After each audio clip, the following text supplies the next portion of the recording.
across the world. Did I start a little early? Absolutely. But I'm famous for starting early, for coming early, dare I even say. Pun intended. Okay, it says I'm live, bro. So, y'all hear me out there on the internet? Because by the looks of my phone, it is very much not live yet. So let me just go really quick. Okay, easy fix, boys. Somebody type in chat like if you can hear me. By the way, I don't think you can by the looks of things, and I don't know why that is. It's quite frustrating, but. Oh wait, are we are live. Sorry, just a little bit of a delay. Hello, good people of the internet. Archangel, Anime Bro, Kieran, Tayo, Creams. It's nice to all have you here. It's a pleasure, even. I'm just trying to operate this on my phone too, because I don't have two monitors here, as I frequently remind you all. So this is kind of like my way to check the chat. So I apologize. It was probably really loud. But what's up, everyone? It's been a while since I've streamed. And I wanted to do the stream. I have an ulterior motive for streaming, though. I'm keeping this public, by the way, so don't say no crazy shit in chat, because that's going to stay up on my channel. I basically need to get my watch time up. The easiest way to do that is by keeping streams live, so here we are. I do be streaming, yeah, absolutely. Little update on how the journey to 1,000's going. It's going well. It's going well. I was asking Twitter for subscribers last night, and you know what? I got some. I think I got 3 from last night. So I'm at 954, okay? Let's actually switch the view real quick so you guys can see what I'm up to, okay? We got 954, okay? We're getting there. We're getting there, folks. How many more do I need? So 6, that brings me to 46? That seems to be a manageable goal to achieve in, 1, 2... about 3 weeks. I think I can do that.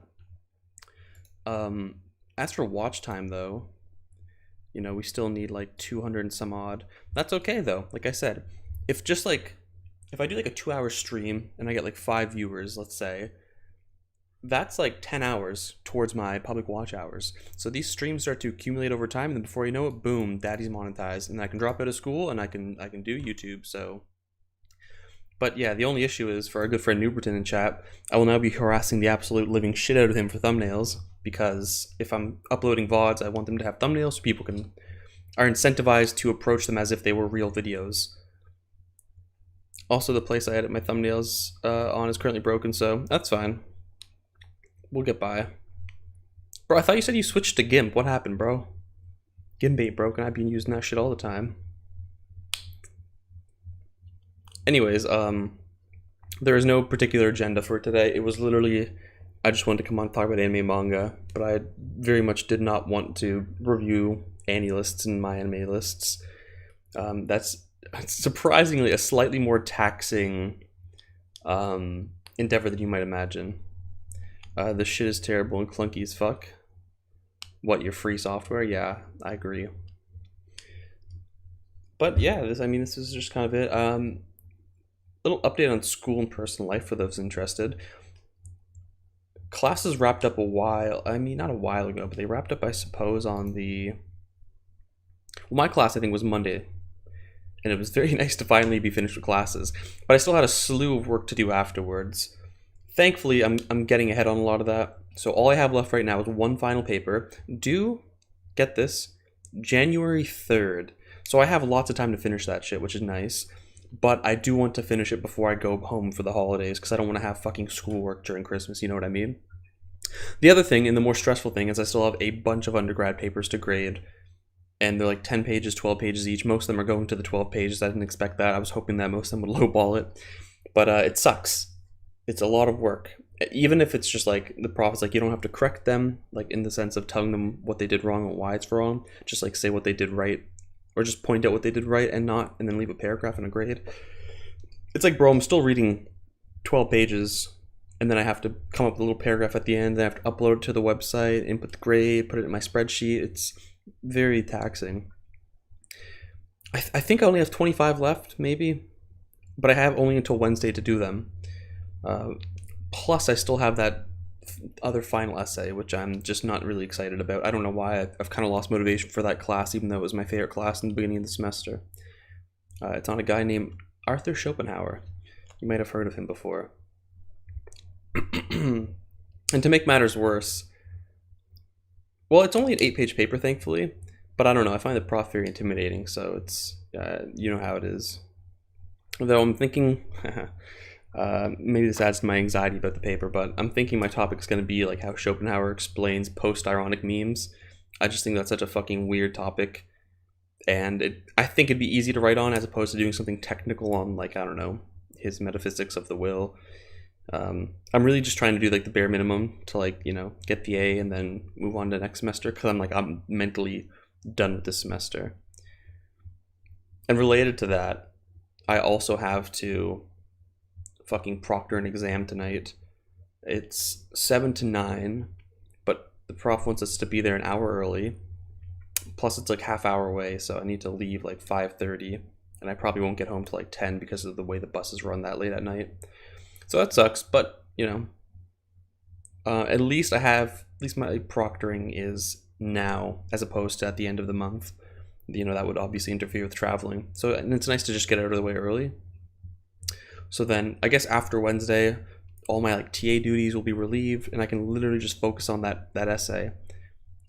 So let's say even if I can't give adequate attention to my essay until the 15th, that gives me 1, 2, 3, 4, 5, 6 days to just focus on my final essay.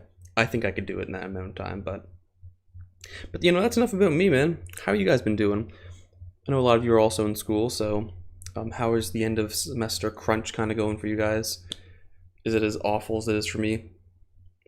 Because, good lord, I cannot wait to just go home and do nothing. You know what I mean?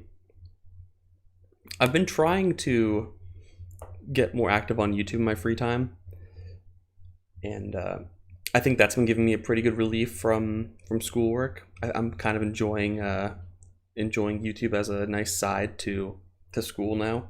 Before it almost felt like a chore, but Tayo says he wants to die. Don't die, Tayo. But yeah, goodness. What kind of stuff do you have on your plate, Tayo? If you don't mind talking, like what's the workload looking like? What are the particular items you need to finish up? Likewise with noob, you can't wait to never touch math or science. Yep. I shared that sympathy coming out of high school in particular. I'm like, fuck sciences. But it's strange because the university I went to for graduate school is like a pretty big philosophy of science school, and like 2 of my courses this semester were like science oriented. So, but philosophy of science is cooler than actual science. I put that on everything. I do not miss uni. I graduated 7 years and still have dreams that I'm late with my dissertation. Yeah, I do that. I could. You don't understand how excited I am to get out of this. But at the same time, I do worry that, like, I mean, I could complain and like it's intellectually difficult work and all that kind of thing. But at the same time, you know, I'm getting paid rather generously. It is something that I normally like doing. So I'm just worried that like when school ends, you know, like I paid a lot less. I'll be working at a job I probably don't like, and I just wonder how that's going to affect my like passions about other things. I know for a lot of people, like having a shitty job is your motivation to like find some escape in your passions. But like I remember when I worked at McDonald's full time for I guess the year I took off after high school.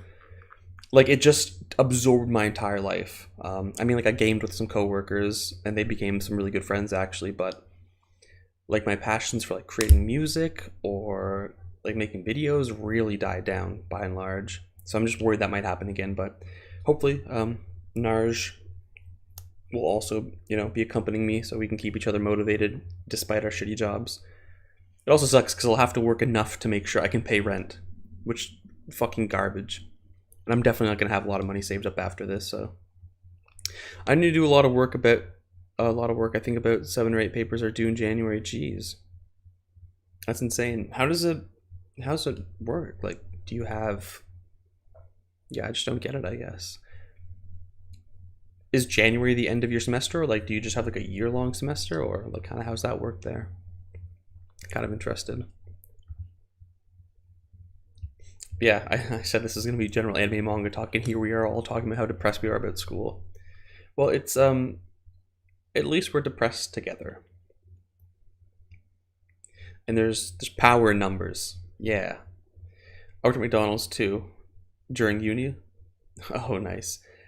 I like was back and forth to McDonald's. Like I would work there during the summers. I try. Okay, so like the restaurant owner owned three locations, one in my hometown and two in the city that I went to my undergrad in. And we, she wanted me to work out in the city while I was doing university. And like me and my girlfriend, we both worked there, and we tried for a bit, but like I don't know, having to wake up early on Saturday morning, so not being able to go Friday night, also having to pay for a cab there and back for like literally like one shift. It's just it really wasn't worth it. I wasn't getting that much extra money, and plus I definitely didn't want to just work part-time hours because or part-time shifts because again, a $20 cab right there and back for a 3 hour shift with minimum wage. It's you know just not worth it. The first semester starts at the end of August and it ends at the end of January. Wow, that's a very long semester. That sounds brutal. At the end of August, ends at the end of January. Yeah, geez. For me, it's just beginning of September to end of December. Though with grad school, the deadlines are different. Like, I think for undergrads, all grades need to be submitted by this Wednesday, which is why I have to have all these papers graded. But for graduate students, it's a little later. It's beginning of January, which is strange. I don't understand why that is, but yeah. Also, I hope that noise isn't crazy. I'm gonna put my computer on silent. I don't know why it's just suddenly so loud. Yeah, but you know, I like I said, I'm trying to take solace in making videos, and it's kind of doing that. I feel that I used to be all 5 miles there, 5 miles back. I was just too stubborn to get attacked. Oh, you used to walk? Damn, you're insane. I mean, I could have walked, but like, I don't know. I'd have to wake up even earlier, and plus, I don't like walking that far, to be honest. Especially get there all sweaty and then have to start working. Because that fucking city, man, what an awful like geography. Because like it's like a fucking pit. So like the university was like at the bottom, and it's just like the McDonald's was like way the fuck on top. So it's like you're always going uphill to get there. Walking back obviously is easier, but like after standing up for like 8 hours on the concrete and shitty work shoes, like your feet didn't feel like walking an hour home. Second semester starts middle of February and ends around the middle of July. Jeez, Tayo. That's insane. Yeah, that's pretty crazy. Our second semester is beginning of January. I think it's very early. It's like January 3rd or 4th, maybe. I hate it. It's I think it's January 5th. It's usually on a Wednesday, and it ends end of April. And then there's a summer session that would go from the beginning of May to the end of August, if you wanted to do it. Yeah, Tyler simply doesn't have breaks. Yeah. To be fair, it sounds like you only have 2 semesters. Like possible. We have 3 possible. Most people only do 2. Love the Dutch semesters, yeah. It was also like that, from what my girlfriend tells me, similar in the Philippines, where it's like, I think it was even weirder. I think it started in July, and it went until December. I don't remember. It was also only 2 semesters, but they were very long, she said. Which is, I don't like that. She said it was better, like, as a student because the material was taught at a much more acceptable pace. Like it was easier to keep up and manage all the work because it was more thorough and slower, versus like here everything's condensed into 4 months versus 6 or whatever. But she's like, yeah, I'll be here in school then for the whole year, which is whatever. But I mean, there's times when I'm in school for the whole year too. Like in undergrad, there were times where I did the third semester, mainly because there were some times where I only took 4 courses instead of 5. So to make up for that and to still graduate in 4 years, I did a semester in the summer with 3 courses. So that year was all school style. And even for my master's, I'm in school till the end of August. But my third semester in the summer is only writing my research paper. So I could probably honestly crank that out in like a month and then just have the rest of the summer off. So, but we'll see. Yeah, I have 2 semesters and 4 periods. Okay, each semester's broken up into 2 periods. That's interesting. Makes sense. Mine has 4 possible with 1 month that you can't do anything. But since I'm changing, I don't know how long they will go. Oh, interesting. I'm always like genuinely interested in how different like countries break up their school semesters and their breaks and stuff like that. It's very fascinating. I just assumed the whole world's like Canada when it very clearly is not. But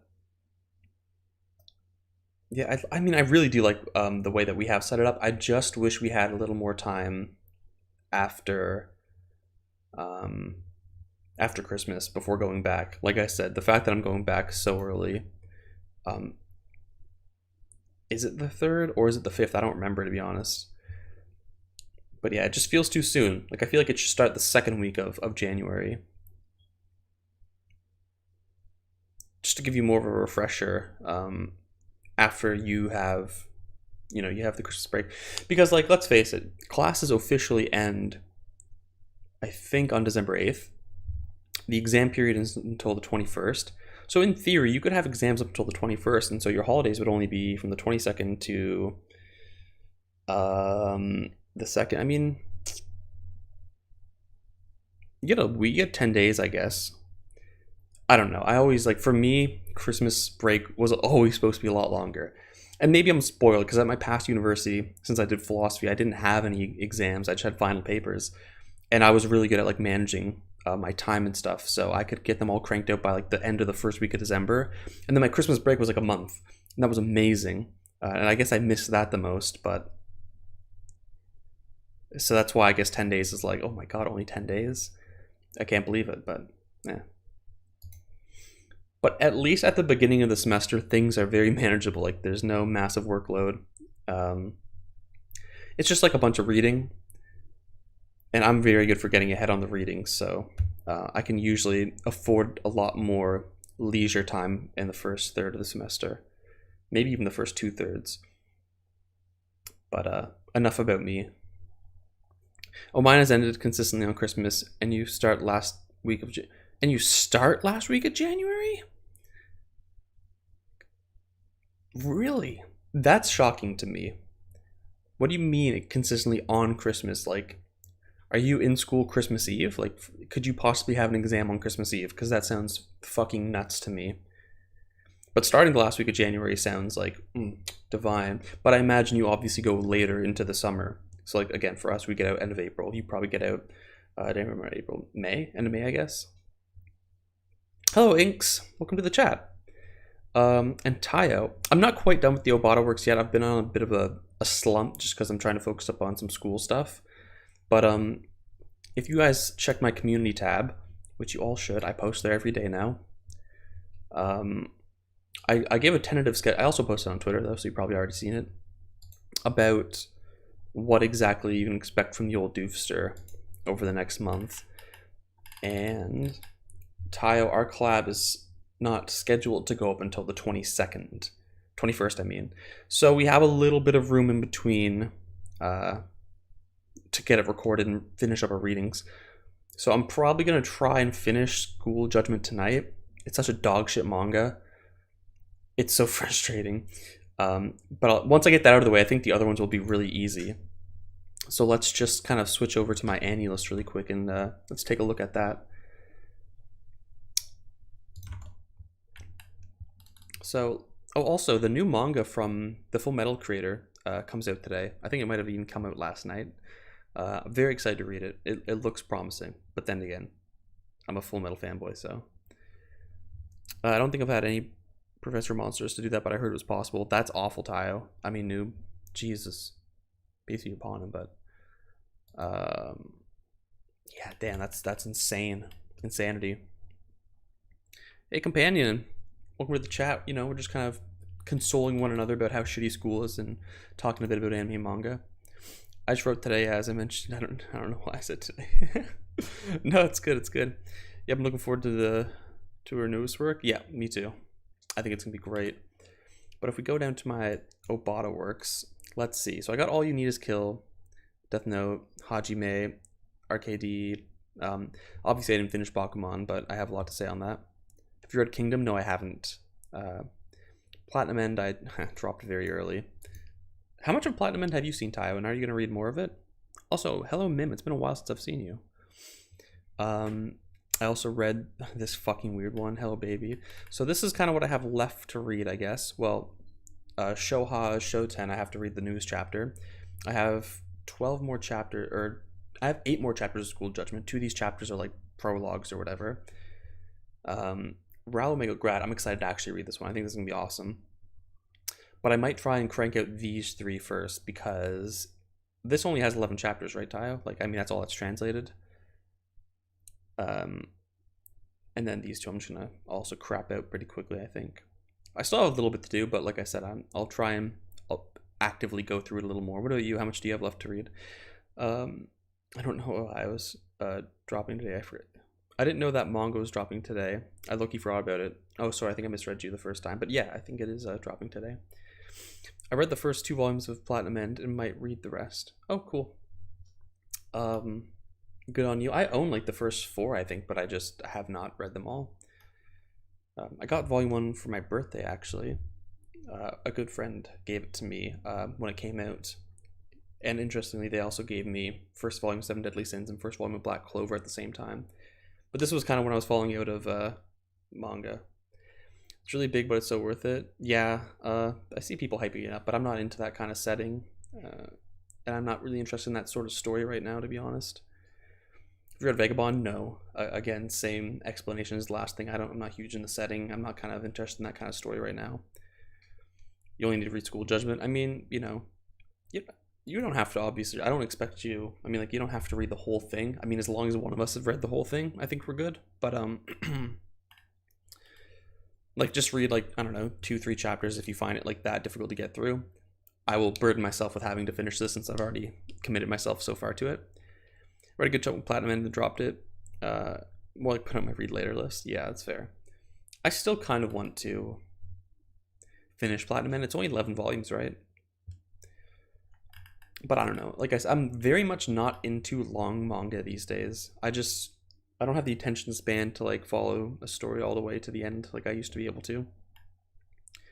Though me and Crash might be doing an Urasawa tier list, which will require me to read a fucking lot of manga, like long manga, because Urasawa has like fucking 6 long works, like Master Keaton, Happiness, Yawawa or whatever. I actually haven't finished 20th Century Boys, though I do want to. Yeah, so that's going to be a very daunting task if we see through it. I think we will, but it won't be until late next year because of how much I'll have to read, plus other projects. You watched last Red Crash from the Elite? No, I haven't. I have not.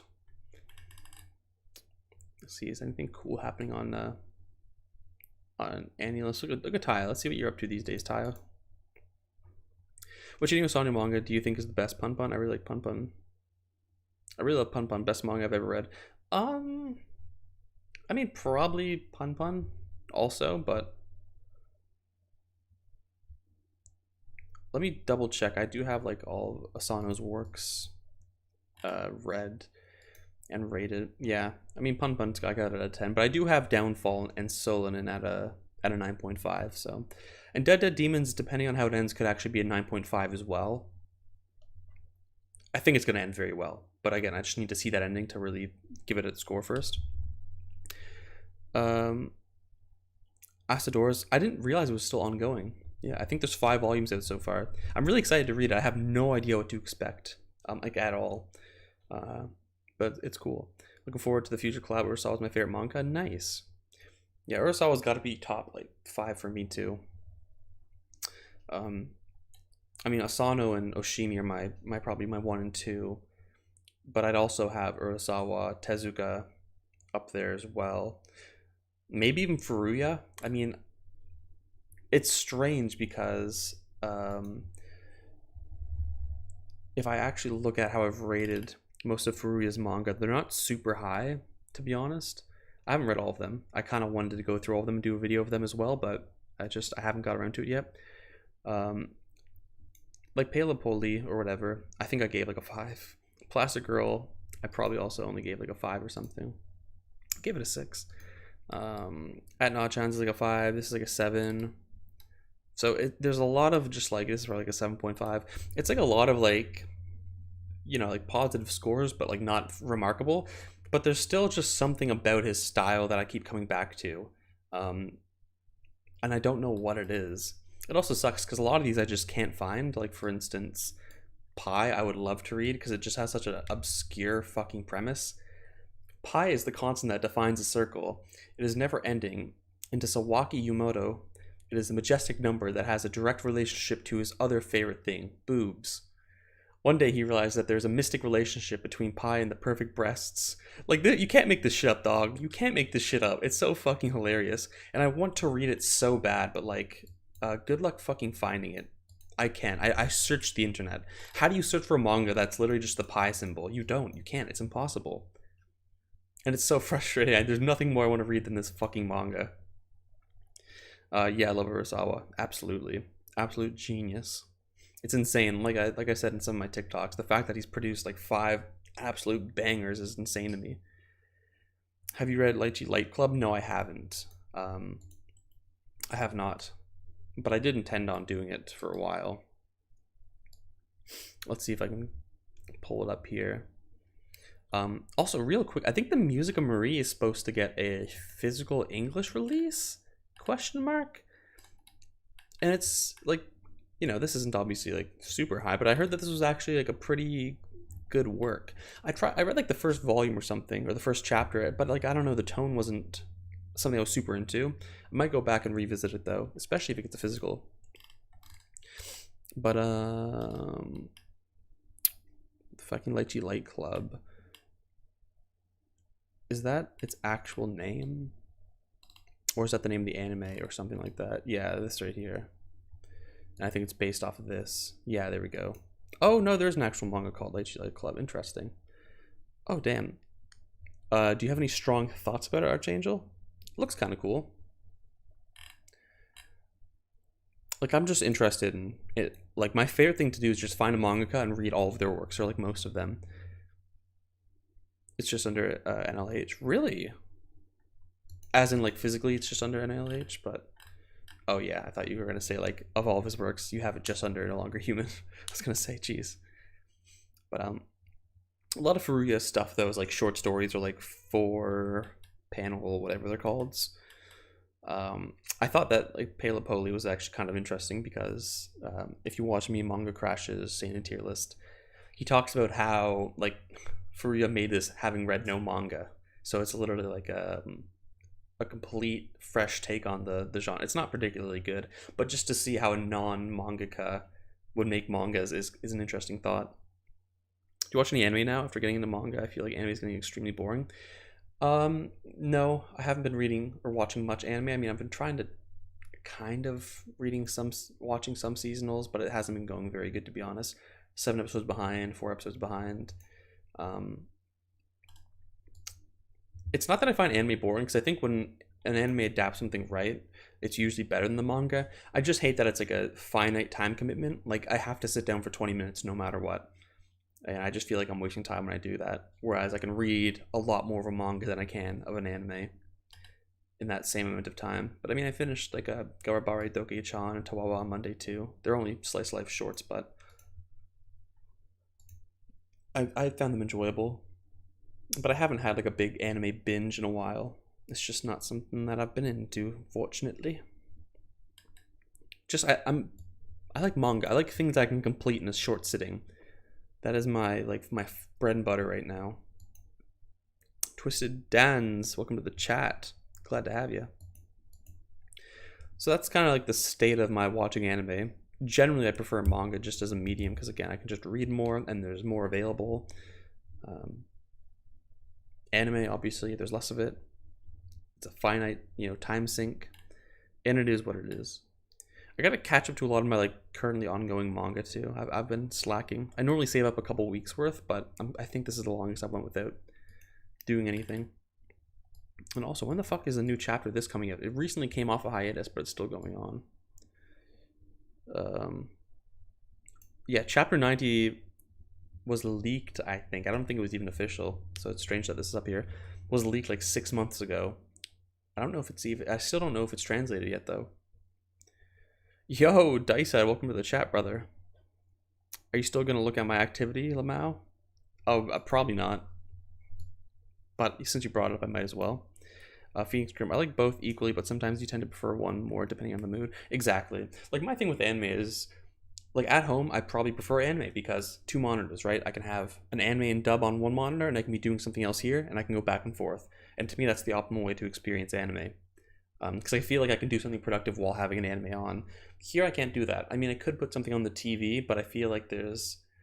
I mean, I could do that, actually. This TV. I could actually probably do that. Interesting. Maybe I should have considered doing that.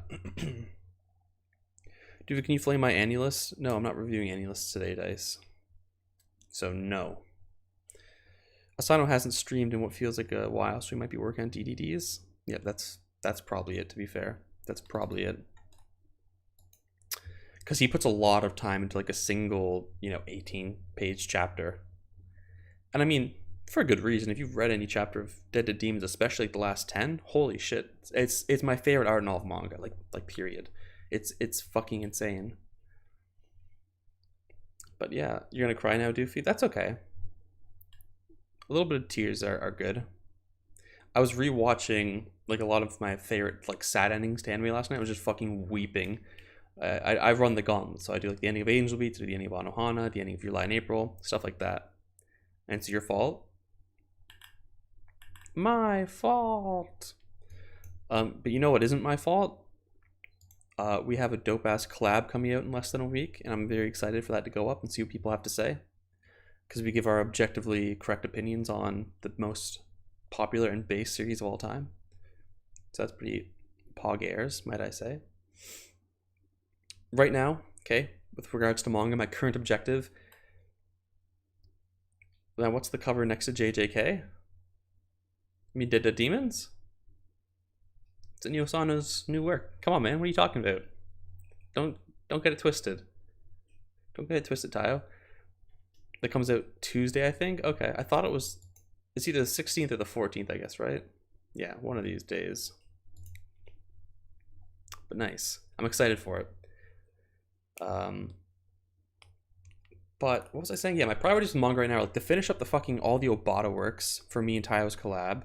I should probably catch up to my weeklies, and I want to finish Buzzy Noise. It's just like this little manga about like a musician that Manga Crash recommended.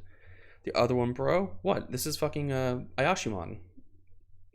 You know what this is. You read this. I don't understand the issue here, Tayo.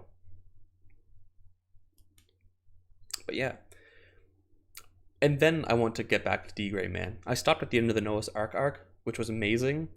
But I thought that was a convenient place to just stop for a bit and try and get through some other stuff.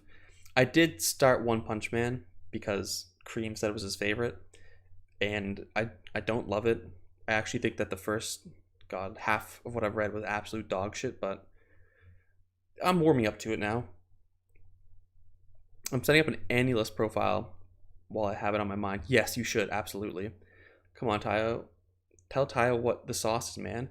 I don't know what sauce he wants to. He wants the title next to JJK. I mean, fuck, Chojin X, okay? Duran. I don't know. This guy's avoiding talking about literal hentai. I don't know what hentai is, Tayo. God. You're a weird kid, buddy. You're a weird kid. I don't know how much longer I can keep it up. I might just be the world's smartest man, evading every question. Whoa! Somebody just dropped the H-bomb in chat. Mods, can we get a ban on that guy that just dropped the H-bomb? I think that's very inappropriate. There are people underage in chat. I would appreciate it if you could not talk about that kind of content on my stream. So yeah. Okay, Taya, if you want the sauce, it's called Bing Bang Isayo. Okay. Everyone under the age of 18, close your eyes. But it is a manhwa, also known as Is There an Empty Room Share House? Oh, Is There an Empty Room? Okay. I want to say Slank recommended it to me. He's a fucking filthy young man, and I love him. He's my main resource for this filth. And it's good, bro. It's just like a college professor, and he's just living in a house and teaches college, and he has students, and yeah, it's got really good art. I don't even know Hens Wore Ties. You did spot the better one, in my opinion, Tyler, because the other one was Learning the Hard Way. In my opinion, this one isn't nearly as good.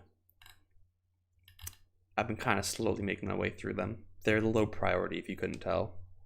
I'm gonna read it. Yeah, if you're gonna read one, definitely read the fucking Bing Bang Iseo. Iseoyo, sorry.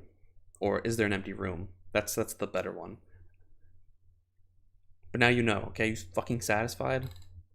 You won't find these on my list, by the way, because unlike Slank, I hide this. This is private. I don't let my filth come onto the public timeline. This is a doofy exclusive. Also, Learning the Hard Way is not better, by the way. It is some dog. It's just about this guy tutoring this girl, and she's like, "You have to have sex with me," and he's like, "Okay," and he's like, "I actually don't think I should do this," and then she's like, "Well, you already did, and if you don't do this, I'm going to ruin your reputation." And then he has like a friend who gets jealous, and then they have sex all like that's it. It's much better. I actually unironically think that like the drama in the fucking Is There an Empty House is better. Bro, I joined. This is the first thing I see. Hey, dog. I mean, fuck.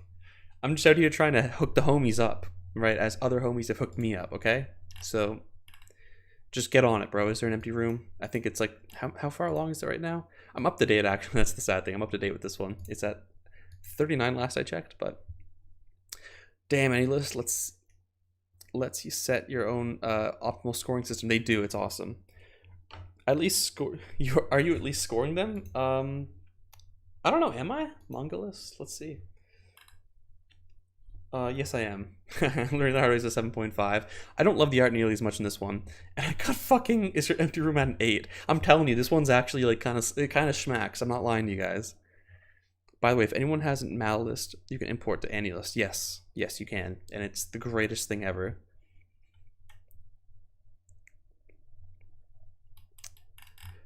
Some people think that you shouldn't rank or rate ongoing series, and I just think that's some bullshit. I think you are able to rank whatever you have or rate whatever you have read of a series. I don't think that there's a limit on that. I think it's strange to think that there could be. Damn, I have 11 concurrent viewers. What the fuck? My phone's only showing 3. Damn, I didn't realize I was an internet celebrity. But whatever, go off, I guess. But yeah, I rate all my ongoings. I mean, like, listen, okay, I've read like fucking 1 chapter of this, 2 chapters. I'm not gonna rate that immediately. I'm gonna wait for like maybe a volume's worth, so maybe 7. I think once you're within like that first volume, in my opinion, you're able to just fucking let it loose, rate it whatever you want. Now I'm a couple volumes into One Punch Man and I haven't rated it, just because like I don't know.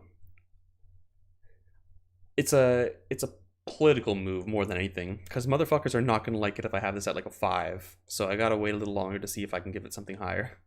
It's not gonna look good on me if I have this like that low. If it was so wrong, then they wouldn't make it a feature on the site. Yeah, fucking tell them, noob.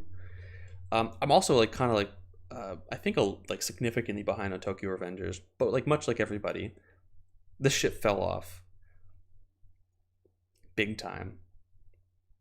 Ralphie's Anime did a really good video on why it sucks now, so I would highly suggest that if you haven't actually seen it already. And I'm starting to think that like Tokyo Revengers maybe was never even that good. Maybe we all just fell victim to like the hype train. You know what I mean? I'm being a little fucking hypercritical here. I still think like the fucking those middle arcs were like fucking fire. Like I mean 9, even 10 at times. Like that shit was crazy. I still love the setup. I think it's still generally solid, but I just think that this fucking last arc is just dog. And to me, I'm still kind of the opinion that it's probably because I'm reading it weekly and I don't get the experience to just binge it. But there are just things happening that I'm just like, why? What? Hello? You know what I mean? So I think that the last arc could have been so much better, right? But they fumbled it so bad. Like, it was something kind of new. I was really looking forward to it, and I just hate how it turned out. I did restrict my scoring of drop series to at least 2 episodes watched.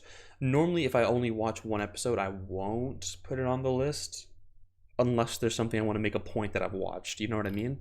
So if we go to my anime list, if we go to my pause, we'll go to my pause. I very recently went through these again, and like, because normally my paused list is really like my fucking kind of dropped list, but these are series I unironically intend to pick back up at some point, so that's why they're paused.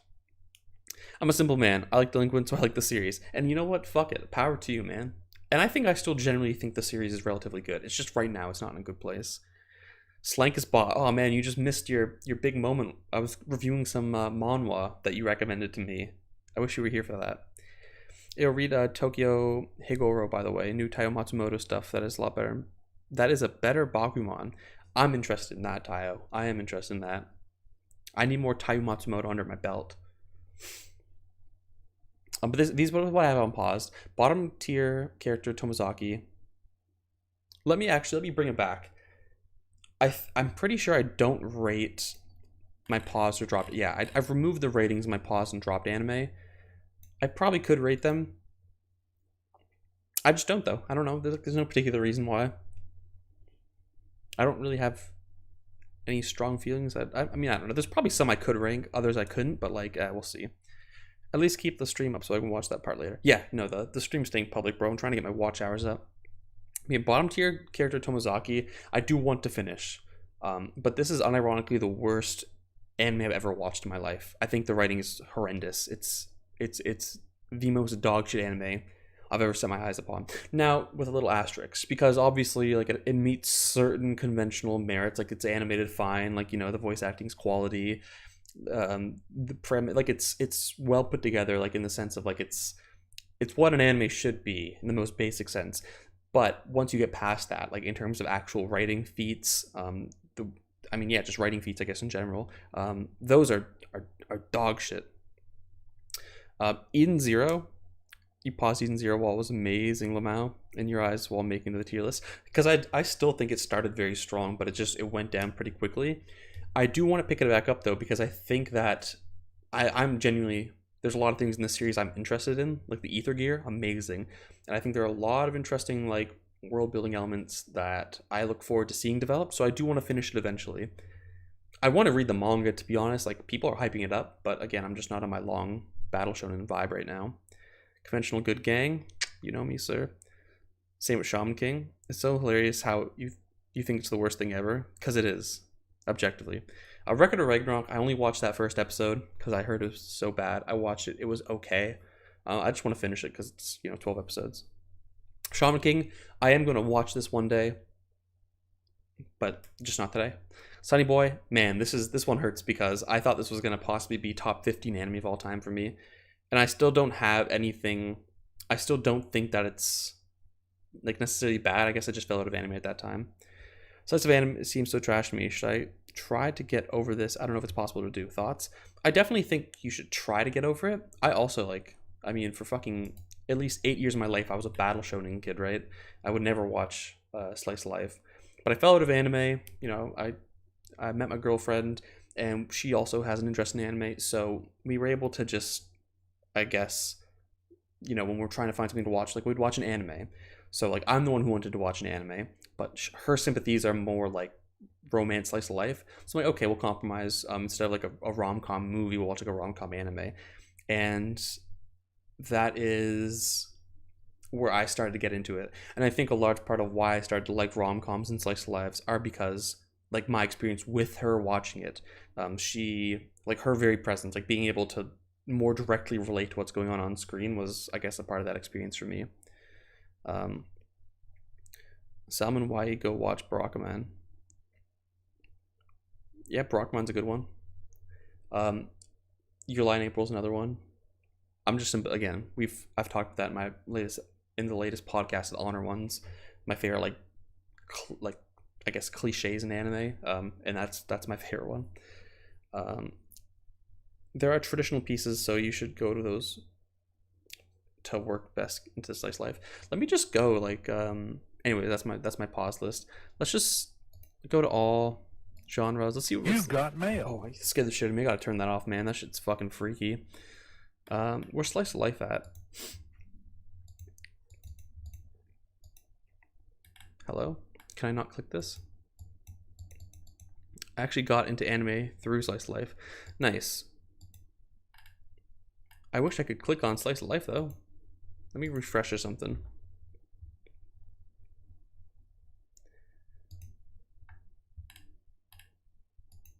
There we go.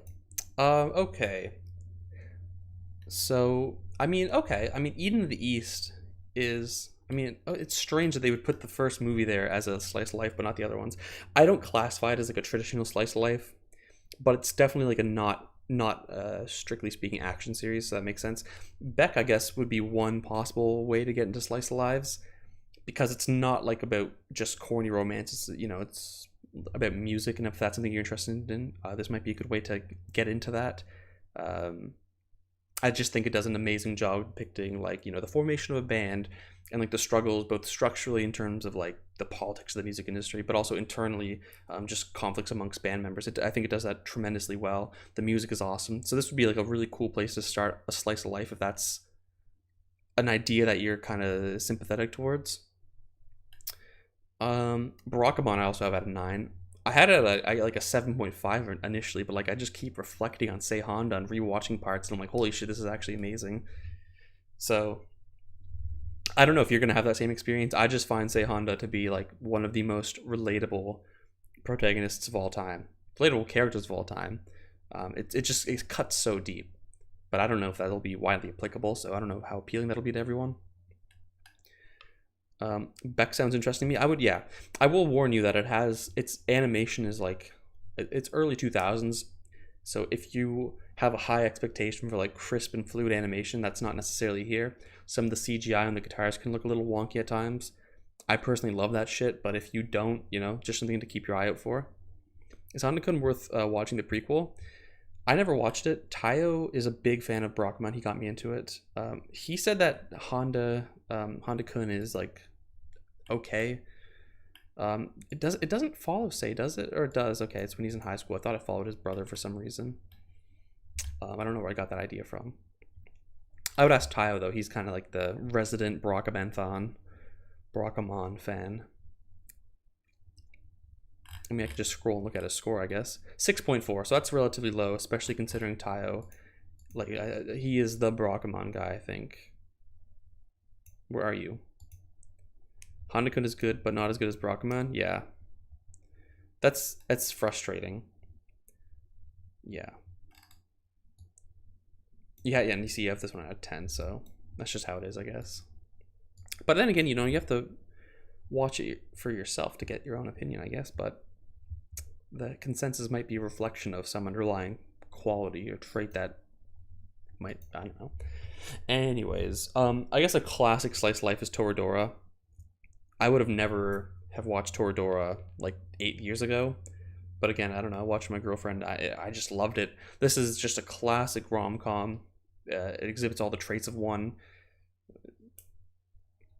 I don't know, like this is almost like the paradigmatic, like genre defining rom-com, I guess, in many respects. I think a lot of rom-coms afterwards built on a lot of things that Toradora did, and it's obviously not the first to do a lot of these, but this is really kind of like the classic example of, I guess, what people would expect from a rom-com. I really loved it though. I thought it had an amazing ending. K-on's probably the best one for someone to get into slice of life. You think? I think K-on might be a little too like cutesy if you're coming from like a super well, I guess it depends. I don't actually know which background you're coming from, but by the way, play Dengai Bonku Fighting Climax to main Taiga. Oh yes, I did see that actually. I think that's so fucking funny. But I don't know if K-on's the best. I mean, that actually I'm pretty sure is the first slice of life I ever watched, K-on. Just because it was so popular at the time. And I like it. I mean, I gave it an 8. But I just don't know if it's the best one to get into. Because again, it's really like that kind of cute girl kind of vibe. And I feel like that might be That's a very particular kind of slice of life that people might not be so open to initially if you're not into slice of lives, because it's very simple, not much happens, not very eventful or exciting. It's like this is very minimal slice of life. At least with something like Beck, like there's big movements like in the drama at times, which can give a kind of sense of excitement that is noticeably absent in these more cutesy SOLs, I guess. I think the best way to get someone in slice of life is literally give them the least slice of life show that is a slice of life show. I 100% agree, and I think that's why I'm kind of leaning into Beck here more than K-On! Yeah, you like K-On! Too? I do like K-On!. I do like K-On!, but again, to me, K-On! Is like in the same breed as like, and maybe this is strange to say, but like a Dragon's Maid. Like yeah, there's some lewd stuff in Dragon's Maid, but I feel like fundamentally they're the same kind of a show. You know, there's usually not these big over dramatic scenes happening. It's really just like the very normal lives of these people, maybe with a little twist. In Dragon's Maid case, obviously they have fucking dragon girls there, but like the formula is very similar, I think, in both cases. Non Biori was perfect as well. Yeah, I know Noob. What do you think of Non Biori? I think you liked that one, right? I didn't realize you thought it was perfect, Archangel. It takes me as like a surprise. I feel like Real Life and Plastic Memories are two that fit a less slice of life. I could kind of see, I can definitely see Plastic Memories. Like I haven't watched obviously, but like from what I can tell, I feel like there's enough like almost sci-fi influence in it to make it a different experience than like I guess a really pure slice of life like this. Real Life as well, to a lesser extent, I think, but yeah, I mean, I love Real Life also. I think I have that even slightly higher at like 8.5 maybe. No, it's at an 8 also. But I mean, yeah, it's amazing. Maybe Welcome to the NHK. I mean, just because I think the comedy's pretty good. I think the whole psychological element here is pretty fascinating as well. It doesn't feel so much like a slice of life, but you know, kind of is. I feel like Yotsuba anime would be messed up. Interesting. Nibiru is a fucking great, but really a vet slice of life show. Yeah, I kind of get that. Violet Evergarden might be a little too slice of life if you haven't seen it, but Violet Evergarden isn't slice of life-y in the same way K-On! Is a slice of life. It's strange. There are actually such hard distinctions between different kinds of slice of lives, so it's difficult to just categorize the whole genre or say that you like the whole genre, because like I'm not so huge generally on like the K-On! Kind of slice of lives, but like a Beck slice of life I can totally get into. So you got to really understand like the little nuances between the different genres. Watamote I think is a really fun one. I also watched it. When did I watch this? 2017, not that long ago. But it did come out in 2013, and I'm just worried that like some of the humor might not hit anymore. But everyone's my other religion. Nice. I have a feeling that NHK will be my favorite list once I finish watching it. I think so too, Inks, actually. I think it is something that is very... It seems up your alley, I think. Yuki Yuna is the most action-heavy slice of life, but I wouldn't immediately recommend it. Yeah. And I also would not recommend starting with the third season. We were in a group chat like for AniTubers, and was it Yuki Yuna Noob? Somebody was like, or had on their anime list. They had like the third season of Yuki Yuna, and they dropped it after one episode and like gave it like a 4 or something. And Noob was like, "Bruh, why would you only watch the third season?" And the guy was like, "Well, I didn't know it was like the third season." And to be fair, it's not in the title of the anime either. But it reminds me of this time in high school. I was trying to get my friends into Darker Than Black, and one of them watched the fucking second season first, and she's like, "I don't understand. Like the guy with the girl with the red hair. Like I don't understand what's happening." I'm like, "Oh my god, you start with the second season, you nerd." You're like the one anime YouTuber that would give Naruto 10 out of 10. Yeah, I'm that guy. I gotta reread that. I'm trying to just figure out what direction that comment's gonna go in. You are like one of the anime YouTubers that would give Naruto 10. Yes, agreed. I agree that, but why do hardcore anime manga fans not like Naruto like that compared to One Piece? That's a good question. Again, I don't know. One Piece has just been going on for so long, so the people that are reading and watching it are so committed to it. and I think that commitment kind of expresses itself as like a very overwhelming charitability. And so I don't question that One Piece is great, but things that are good in it are definitely amplified by how committed people are to the manga, and that might just be a product of Oda writing a really immersive world that gets people in. But I feel like the length is one of the main factors. As for Naruto, people are critical of the filler. People think that it's juvenile, especially.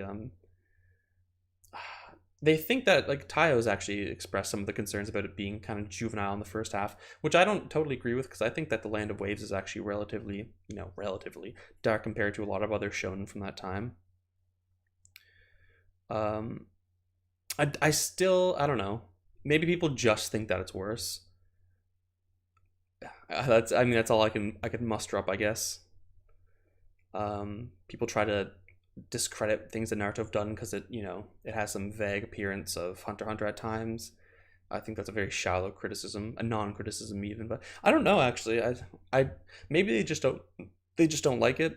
I know it's crazy, but that's just how fucking deep I am into Naruto that I don't understand. I mean, if you're a battle shonen fan and you like One Piece, I just don't understand how you could give Naruto like a very low score, hate it actively, outside of just like antagonism amongst the communities, because there's a lot of antagonism between Naruto fans and specifically One Piece fans. I think that has something to do with it also. Likewise with Naruto fans hating One Piece, but I mean the narrative is One Piece good, Naruto like okay. By the way, question: thoughts on part skippers? I have no problem with them, and I think I'm about to be one of them. I'm probably gonna read or watch Stone Ocean. I don't care. I'm down bad for Jolene. Like I don't know what more you want me to tell you. I have not cared about JoJo my entire life until part 6. I'm watching that. I don't give a fuck what anyone has to say. Oh, you're not gonna understand. I don't give a fuck. I don't care. I don't want to understand. I just want to see Jolene. Okay, is that too much to ask? Land actually has elements that are darker than the later arcs, like someone kicking a dead person's face.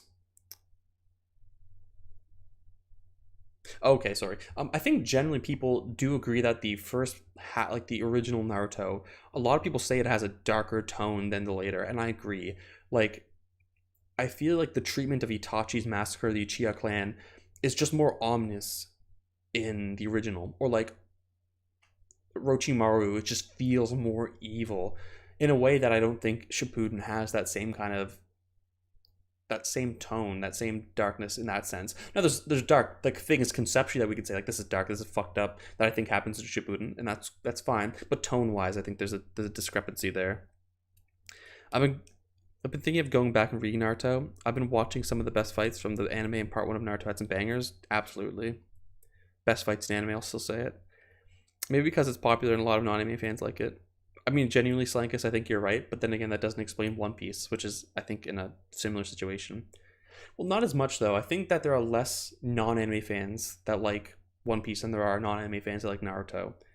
At least in North America, and maybe in the West generally. But I know, like, in Asia, for instance, it's not uncommon for there just to be a non-anime fan liking One Piece. Like, One Piece is just, like, at every fucking convenience store. Like, it's just, you know what I mean? But not so much over here. Mainly because the reason One Piece wasn't so big over here was because of fucking 4Kids. They just fucked up the marketing, they fucked up the dub, and that it didn't have the same boom as it could have. That aside, though, I mean, that's the kind of common reason people give. I just don't think that the first 100 chapters of One Piece has the same hook that the first 20 of Naruto has. So I think that's another big difference.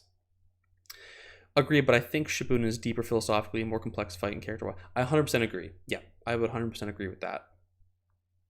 But just in terms of like tone, I think the OG is more ominous at times, darker in that sense. Like there's things that need to be understood in JoJo. I mean, I'll watch a video essay. Listen, JoJo is not like rocket science here, people. Stands aren't that complicated. I'll watch a fucking 12-minute video and I'll be on my way.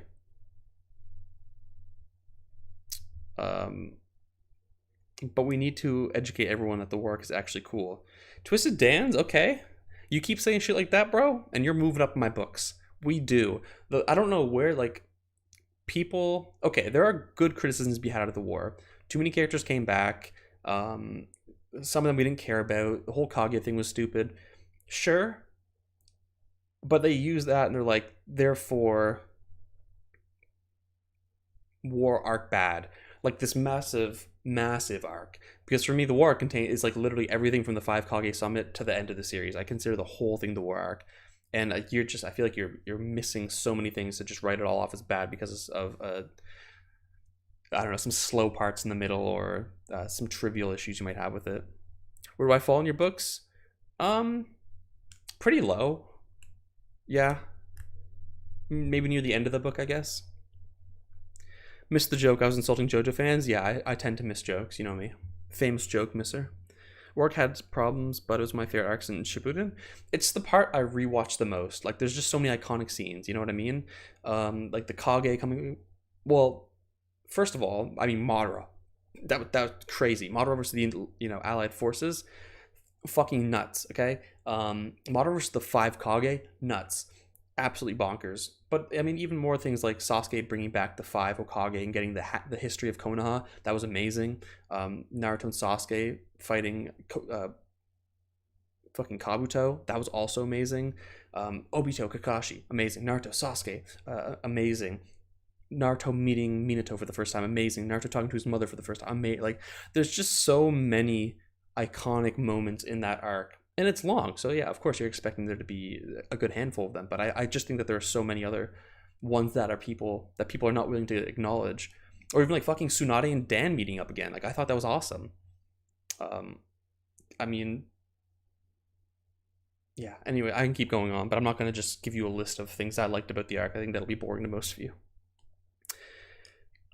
Respect, no, Adam. You're obviously one of my like only 2 real friends, so of course you're not at the end of my book, but it goes without saying, I guess.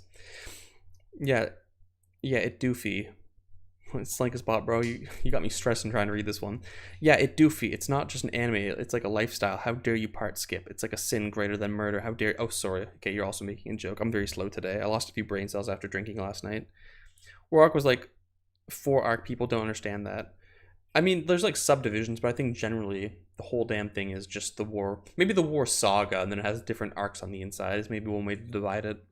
My favorite part was Kakashi versus Obito. Yep, iconic. I actually have a case for why Kaguya is underrated, but I won't be able to explain that in this chat. Ah, interesting. Are you like one of those people that will cite passages from Naruto versus Neji in Part 1 talking about the divinity, the Byakuyan, to try and foreshadow Kaguya as actually not being an asshole? Is that kind of like the angle you come out with all this?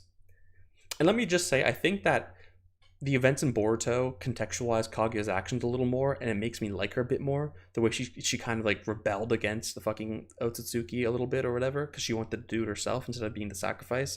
Shit like that contextualizes a little more. I like her a bit more. I'm still not a huge fan. Like, in the context of somebody reading weekly and seeing this, I mean, like everyone says, Kishimoto painted himself into a fucking corner. He made Madara too strong, and like that was his only way of defeating him. I think that one thing that definitely should have changed in the war arc is more people should have died, and fucking Mike Guy should have died.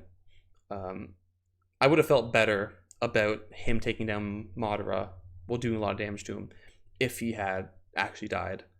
But the fact, and like his existence after the war does nothing for his character. Like, he's just fucking chilling in a wheelchair. Like, and in the manga, I'm not even sure if Mike Guy is in the manga for Boruto. Like, unironically, maybe he has a few appearances, but like, he does nothing for the series at that point. Just let him die.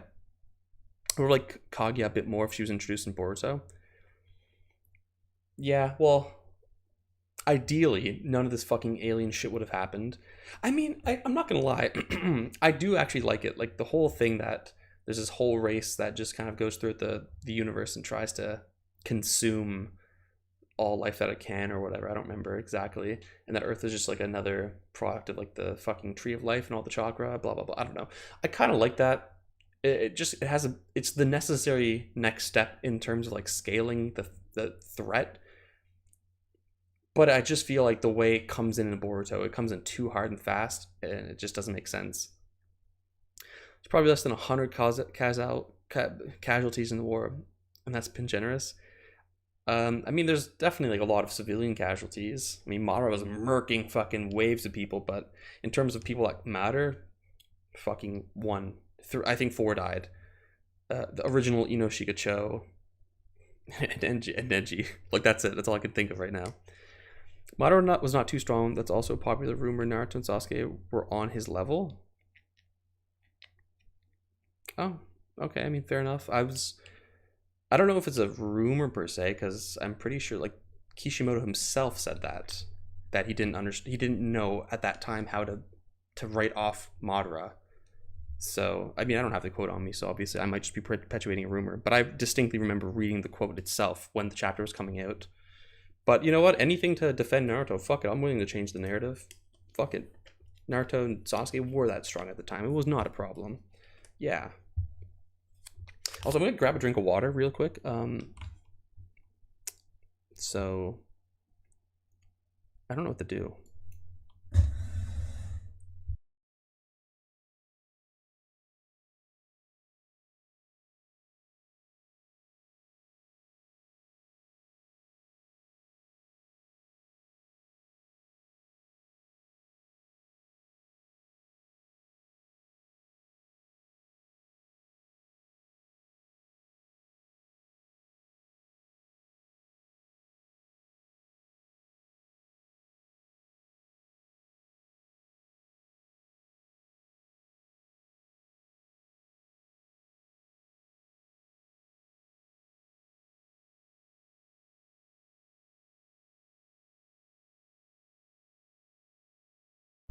Sorry, mic was muted, but we back.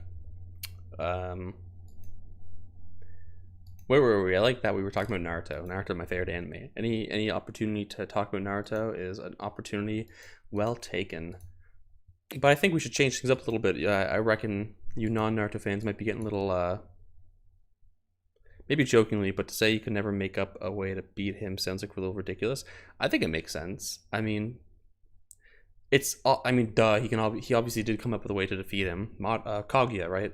But to like trying to find a good way to defeat him, I don't think he was joking. Like they beat Kaguya, was stronger than, you're like, yeah.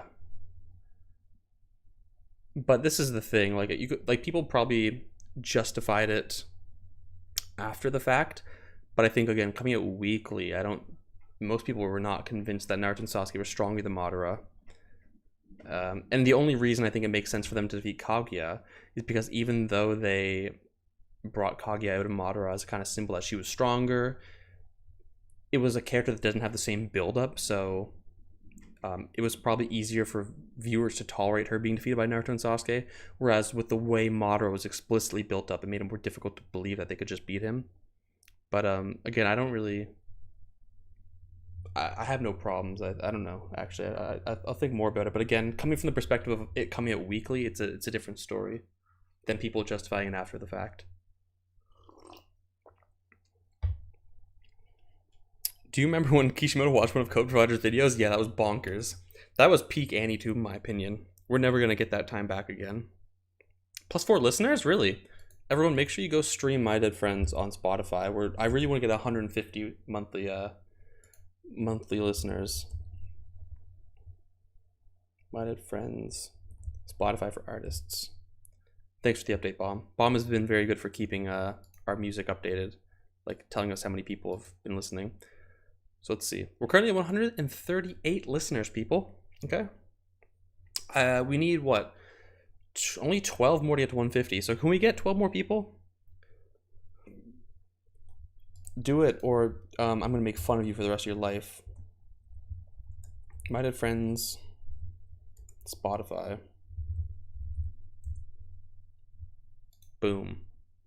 That's Spotify for artists? No, this is actual Spotify. Yeah, go listen to my shit. We have a new single coming out, hopefully at the end of this month or early January, with a new music video as well. So if you want to get nice and primed before that, you go listen to A Demon for the Weekend. It's also on Apple and Amazon if anybody uses those platforms. It's on all platforms, to be honest. So yeah, very cool. But yeah, that was peak fucking AniTube. The Code Provider for Neverworld, double 4 days. Also, apparently dislikes will more officially die around the 14th. I don't know what that means. I don't know what it means to for dislikes to die.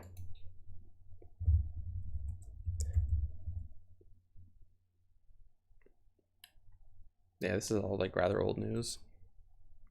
I hate that they don't, like, just in practical purposes, okay? Dislikes are a good indicator of if the video is worth your time or not. Because if I'm looking up a tutorial on how to stream audio from 2 different interfaces, okay, if the video has more dislikes than likes, I'm not watching the video because I'm going to assume it's not a good fix or it's an aged fix, and I'll find a new one. But if I don't have that information, I have to literally watch the whole video to find out myself that it doesn't work, and that's frustrating. I mean, I could read the comments, but the comments are always like conflicting because some might be old, some might be new. I mean, you could sort by date, and I guess that would sort it out. But again, this could all be fixed with a simple showing of the dislike button. Also, I was arguing. Okay, I never showed anybody this conversation. Actually, this might be a good segue for a new segment in this stream to review an argument I had online, like I always do. My battle shonen tier list. I had like a 65 comment exchange with somebody on this about Bleach and Attack on Titan. Are you guys interested in me going over that exchange a bit? If not, I'll obviously won't do it, but people can also delete comments. What do you mean? Could we not always delete comments? You can still view them though. It's on the right now, but they're going to move them to a more private system and it will be impossible to program add-ons to view them. I don't know what that means, but I'm still frustrated. It's such a dog shit fucking idea. God, YouTube has like 10 brain cells amongst the fucking lot of them. Like we, you know, like everyone's saying, put that fucking time and resource into your copyright system, you fucking dipshits. Susan Wojcinski, if you're watching this, monetize me, but also fuck your copyright system. That is all.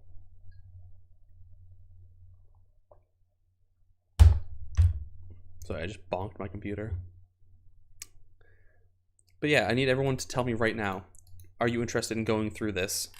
It's long. It's very long. And I'm not going to lie to you guys. You might lose some brain cells along the way. But I think there's some funny moments. I think there's some good teachable moments in here too. Yeah, Toei's declared war on the Western anime community. Yeah, they have. And the fact to me, like, this is equally YouTube's fault because, okay, whatever. Copyright laws in Japan are what they are. But the fact that YouTube had a feature to block your videos from being seen in other countries and that to just not make that readily available is frustrating, right? Yeah, totally not Mark is in such an awful situation. And I think YouTube could have done a lot more to fix it. I mean, Toei obviously has a lot to be blamed. But again, we have to understand the laws are different over there. So they just think that what they're doing is right. I think I have a very basic understanding of this. And I mean, it's not a good justification to say they think what they're doing is right, therefore it is right.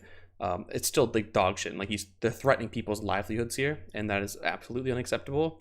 But I still think most of the onus falls on YouTube. Yeah, let's do it. Okay, I see at least two yeses. So I'll show you the clip in question. Let me know if it's too loud, by the way, that I think they were mad about. Well, actually, I don't even need to show you the clip. King, which is... Let me just show you the end of the list and show you what he was mad about. I won't waste your time. This is what he was mad about. I gave Bleach a low S, and AOT a high A, and he said, but do you really think it's fair to put Bleach over AOT? Okay. This is where we started with Guitar X Plays. And let's let the races begin. By the way, this formulation fucking frustrates the hell out of me. Do you think it's fair? Like, what the... I don't understand how putting any anime over another anime is unfair, provided they're both completed. You know what I mean? Like, you might have a better argument to say putting Tokyo Revengers over Bleach is not fair because one's not complete and you kind of should compare like endings as well, and we don't have an ending for one of them. Maybe there's an argument there, but these are two completed series that I've read all of, so the fairness question doesn't make sense to me. It obviously is just revealing that he presupposes AOT to be better, and he thinks it's unfair if it goes otherwise. But your boy Trev Dean, welcome to the chat, my guy. I could not imagine having an opinion, unfortunately. On the internet, this is no place for opinions. Thankfully, I only speak in facts, so that's not a problem for me. But for you guys, man, it must be an awful place out here. So I said all day because I do like Bleach more than AOT. I still maintain that. And then they say, like, you literally just talked about the awesomeness of only one arc out of so many, and that 2 wasn't perfect. I mean, yes, it's subjective, but Bleach doesn't have the depth which AOT has. So, okay. Already we're fuming, okay? Because this isn't like my exhaustive evaluation of every series I talk about. This is a tier list video. I give like what I think to be a sufficient reason to place it where it is, and I kind of move on. Not even that. It's literally like whatever's on my mind, to be honest. But the fact that he says in the same sentence it's all subjective, but AOT just is deeper, is deeply troubling to me, because already that presupposes that AOT is objectively deeper than Bleach, and I think that depth is a subjective. I think depth is just entirely subjective. I don't think there's any other way to twist it. And the argument is ultimately this: like, when people talk about deep, they talk about themes or like non-literal interpretations, by which we just mean like, Meruem represents the hypocrisy of the human race, like stuff like that. Stuff that's not explicitly there, but you can obviously derive it on the basis of material in the show. But any symbol, any item in an anime can be interpreted in an infinite amount of ways, and like one demonstration of that is like the color red, right? Something that's objectively like it's red, it's just this thing, but like people can interpret that as love, people can interpret that as anger. So there's a lot of different ways that these things can be interpreted, and we can judge them based on how, close they are to the text and how much they draw from the text, their textual evidence, this kind of thing. So there can be better or worse interpretations overall, but the fact remains that there is no objective depth there. It just depends on how smart the reader is, really. Because like another example I like to give, if you get a university professor and a child to read Dr. Seuss, the child is literally going to walk away with a simplistic interpretation. But like a children's literature specialist will have a lot to say about every little detail in that book. So does that mean that this is objectively deep or not deep because one had a simple interpretation, one had a complex one? No, it's because it depends on the subject doing the interpretation. And that's why depth is subjective. The depth that you are talking about is not actually in the anime, it's what you're bringing to it. So, yeah. Already he made a self-defeating claim. Does anybody have a problem with that argument, by the way? I'd like to, I know people assume that I'm just dogmatic and I'm just, I'm here to say it's subjective. I'm not willing to listen to other people. But that's not true. I've altered my theory of like subjectivity like so many times since my first video on it, like, I don't know, over a year ago. I mean, if you watch my content, I think you would also know that. Or if you're in the Discord, you would also know that. So if anybody has if they think something I'm saying is wrong, I beg you. I think it's Aristotle who said the best thing you can do for a friend is show them where they're wrong. Or maybe Plato said it. Or Socrates. It's probably not even a quote. Somebody just made it up and just attributed it to them. But anyways. Yeah, so I mean, I think that suffices to justify what I've said so far. And so this is my official response. I say the video is not meant to present my comprehensive case for or against any series. I just talked about whatever's in my mind, blah, blah, blah. I pretty much just repeated that in real life. If it's not deeper than present in AOT, again, there's a lot of points to answer with depth themes. Yeah, I explained that whole thing here. Depth themes is not in the show, but in the subject. They say, see, man, actually, I've tried to bring out the depth, not just in these two, but in every anime I've watched. However, believe me, I like Bleach, but it's not even close to an S, maybe an A at max.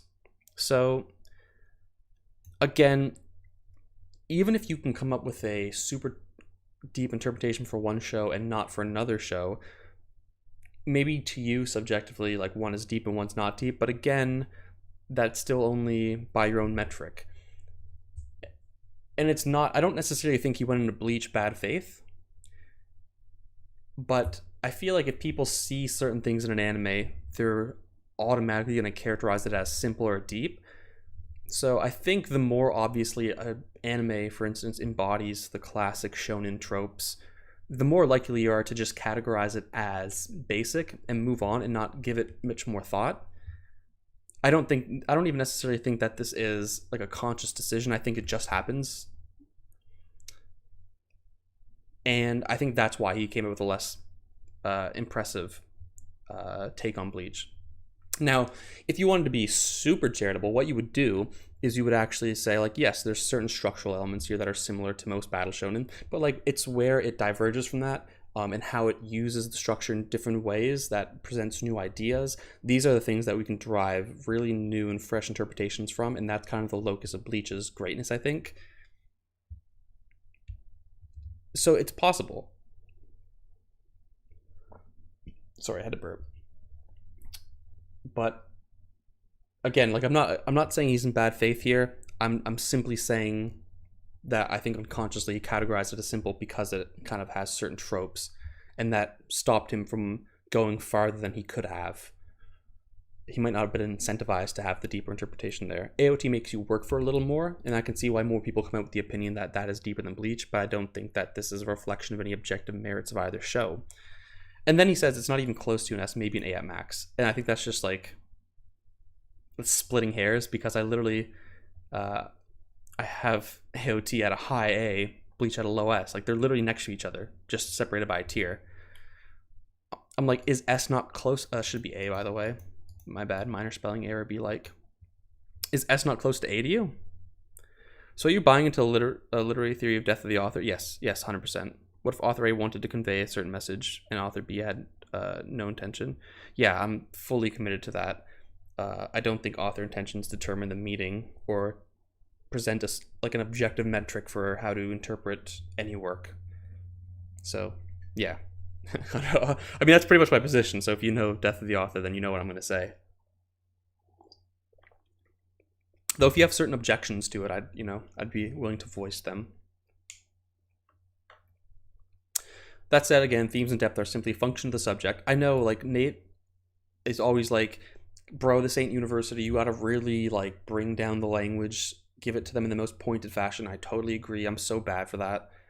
It's just I have these, like, default phrases in my head that I just spit out because they're so easy and they make so much sense to me, but I really need to work on, like, just watering down, not watering down, but, like, and I don't want to say dumbing down because that sounds condescending, but, like, just being more to the point, I guess, about certain things. I don't know. I mean, dumb it down is really what I mean. Like, function of the subject. Like, what a fucking pretentious prick I am.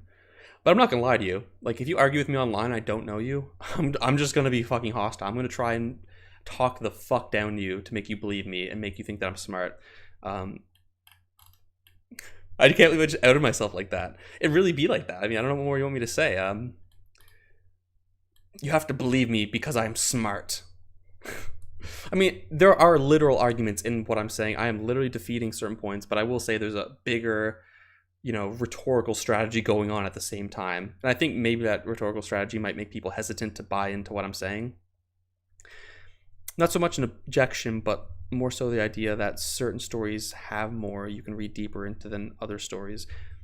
I kind of see what you're saying, but I still think I ultimately disagree, because I do maintain that any symbol can be taken or interpreted in an infinite amount of ways. It can be more or less reliant on textual support, but there can be less textually grounded or more textually grounded interpretations. And we might just want to say some of them are just dog shit because it's very loosely related to the text, but I still think those are equally justified. Infinite seems like a stretch. I wholeheartedly maintain it. Like, and this is how I kind of break it down. I think symbols are limited by context. I don't, because I think that any individual can bring their own context to it and interpret that in a new way. And I think this is one way I try to express it. For example, I interpret Natsu's hair as pink because he loves whatever. But I can also say Natsu's hair is pink and not green because green symbolizes, the freshness of spring, which Natsu's clearly objecting here. Right? Like, you would say it's a dog shit theory because, like, the fact that it's not green isn't ultimately significant. But I think by bringing in those, like, negatives, like, why is it this and not this, you can go anywhere with it. Like, why this symbol, not this symbol? Why this color, not this color? Like quite literally, like, we are generally going to regard those as less good, but I still think that they're justified under this rubric. So, like, there might be a limited amount of, like, interpretations we're willing to accept as having sufficient textual support or that are just coherent to the story. And I'd be willing to accept that, but I do genuinely think that any symbol can be interpreted infinitely. Like, why did they give Natsu hair instead of no hair? Why is he wearing this kind of clothing instead of like a robe? Why, like, little things like that? Because I think anything can be taken to be a symbol. Like, again, I don't think we have to take every single one of those theories interpretation. I don't think we need to take every single one of those seriously, but I think they're justified still. Yo, I love you rambling, but my god, you're like 6 comments deep. Yeah, this happens every time. But yeah, Trev, please, if you have more to say, just keep posting in chat. I'm gonna try and move on a little bit, but I will keep coming back to that because I think you're getting at a really important point there. Because under my rubric, I am justifying a lot of things, but I think people mistakenly assume I think that therefore they are all good or like they're all equally as good, which is not the case. Even if everything's subjective, not everything's subjectively as good as one another. Again, as long as we have metrics like textual support, stuff like that, I think really puts a check on which interpretation we're willing to accept. But I think that everything is justified. I know it's crazy, but that's why we have intersubjective conventions to kind of put a check on a lot of this stuff. That's why academics don't do certain things, because they're just people. They're just kind of stupid, you know? Anyways, thank you for listening to me ramble. Thank you for raising these points. I think you are expressing something that I could probably be more clear about. I think it's very valuable to have that. Okay, then again, themes and depth are a function of the subject, not ultimately of the show. I think the only thing that I would be willing to concede is that a manga that is 3 chapters could produce more interpretations than a manga with 6 chapters. Just because there's literally not as much material to interpret. But I don't think that's realistically what people mean, and so I don't think it's relevant. And hello, Creams, welcome to the chat. We're reviewing a stream of comments by this individual ragging on me for having Bleach over AOT. And then I say I found more depth in Bleach generally than AOT, which is evidence against your claim that it just doesn't have as much depth. I actually think they're comparable. I don't know if I have one dramatically above the other in terms of like themes I can produce from them, but I was definitely leaning into my Bleach love a little more here because just to provide like any kind of evidence against his claim, simply because again I don't think that he has any good rationale for his claims, but he hasn't really made a claim yet, so let's just go here. Anyways, bruh, in the tier rating system, you should consider low, mid, and high, dude. I mean, yes, a high is close to a low S, and like it should just stop there. Like, that's it. But damn, but you're right, though. Tell him ratio. I think I ratioed him at the end. But I'm putting Bleach at max low A. That's what I meant. So he's mad that I had Bleach at a low S when he thinks it should just be a low A. I'm like, okay, whatever. As for depth, I'm just stating a fact. That's when when I saw that shit, I was fucking fuming. Bleach isn't known for its depth anyways, and plus 95% plus viewers find AOT to be much more exciting. So maybe it's your own list and that's fine, but come on, Bleach isn't an S. That's just a fanboyism. No offense meant though. You do not understand how, if you watch my content actually, you will totally know that I was fucking fuming when he said this shit. This was the most fucking 0 IQ take I've ever read that day. Probably the fucking most 0 IQ thing I've read on the internet in the past like few weeks. That shit had me fucking so frustrated. And then I start to go in. Anyways, ignore that. That's more stuff about the tier list. Let's get into the actual meat and bones. As far as depth, I'm just stating facts. Simply incorrect. Any non-literal interpretation is the product of some individual viewer coming up with the interpretation themselves. You will never find explicitly in the Chimera Andark this grand theme and commentary on hypocrisy. That is something viewers bring to it. It's very much based on stuff that actually happens, and so we think it's a good interpretation just in terms of like it's very well supported by the text, but it's non-literal. Without that context, you would not have that interpretation. Without the viewer bringing this to the show, it would not be in the show. Yeah, as soon as the depth is made into an objective argument, the argument becomes irrelevant. Yeah, exactly. The mistake of using the word fact is in a subjective argument. Exactly. I do be factually wrong constantly out here. It's not an objective nor fact because the non-literal interpretation does not exist independent of you constructing and maintaining it. Is that too complicated? Like I'm not even being facetious here. I really want to try and get my message across in the most pointed way possible, and I genuinely struggle to do that. And I feel like it's a lot of things like this that people start to like miss my points, and they just start repeating their own because they think they're right because they can't understand my critique, I guess. But all I'm saying is that again, the hypocrisy argument about Chimera Ant is only there because we put it in there, and the moment we stop thinking it, right, the moment you take away our context and our interpretive skills and powers, it's just not there. Like it's that simple. Anything that's non-literal is subjective.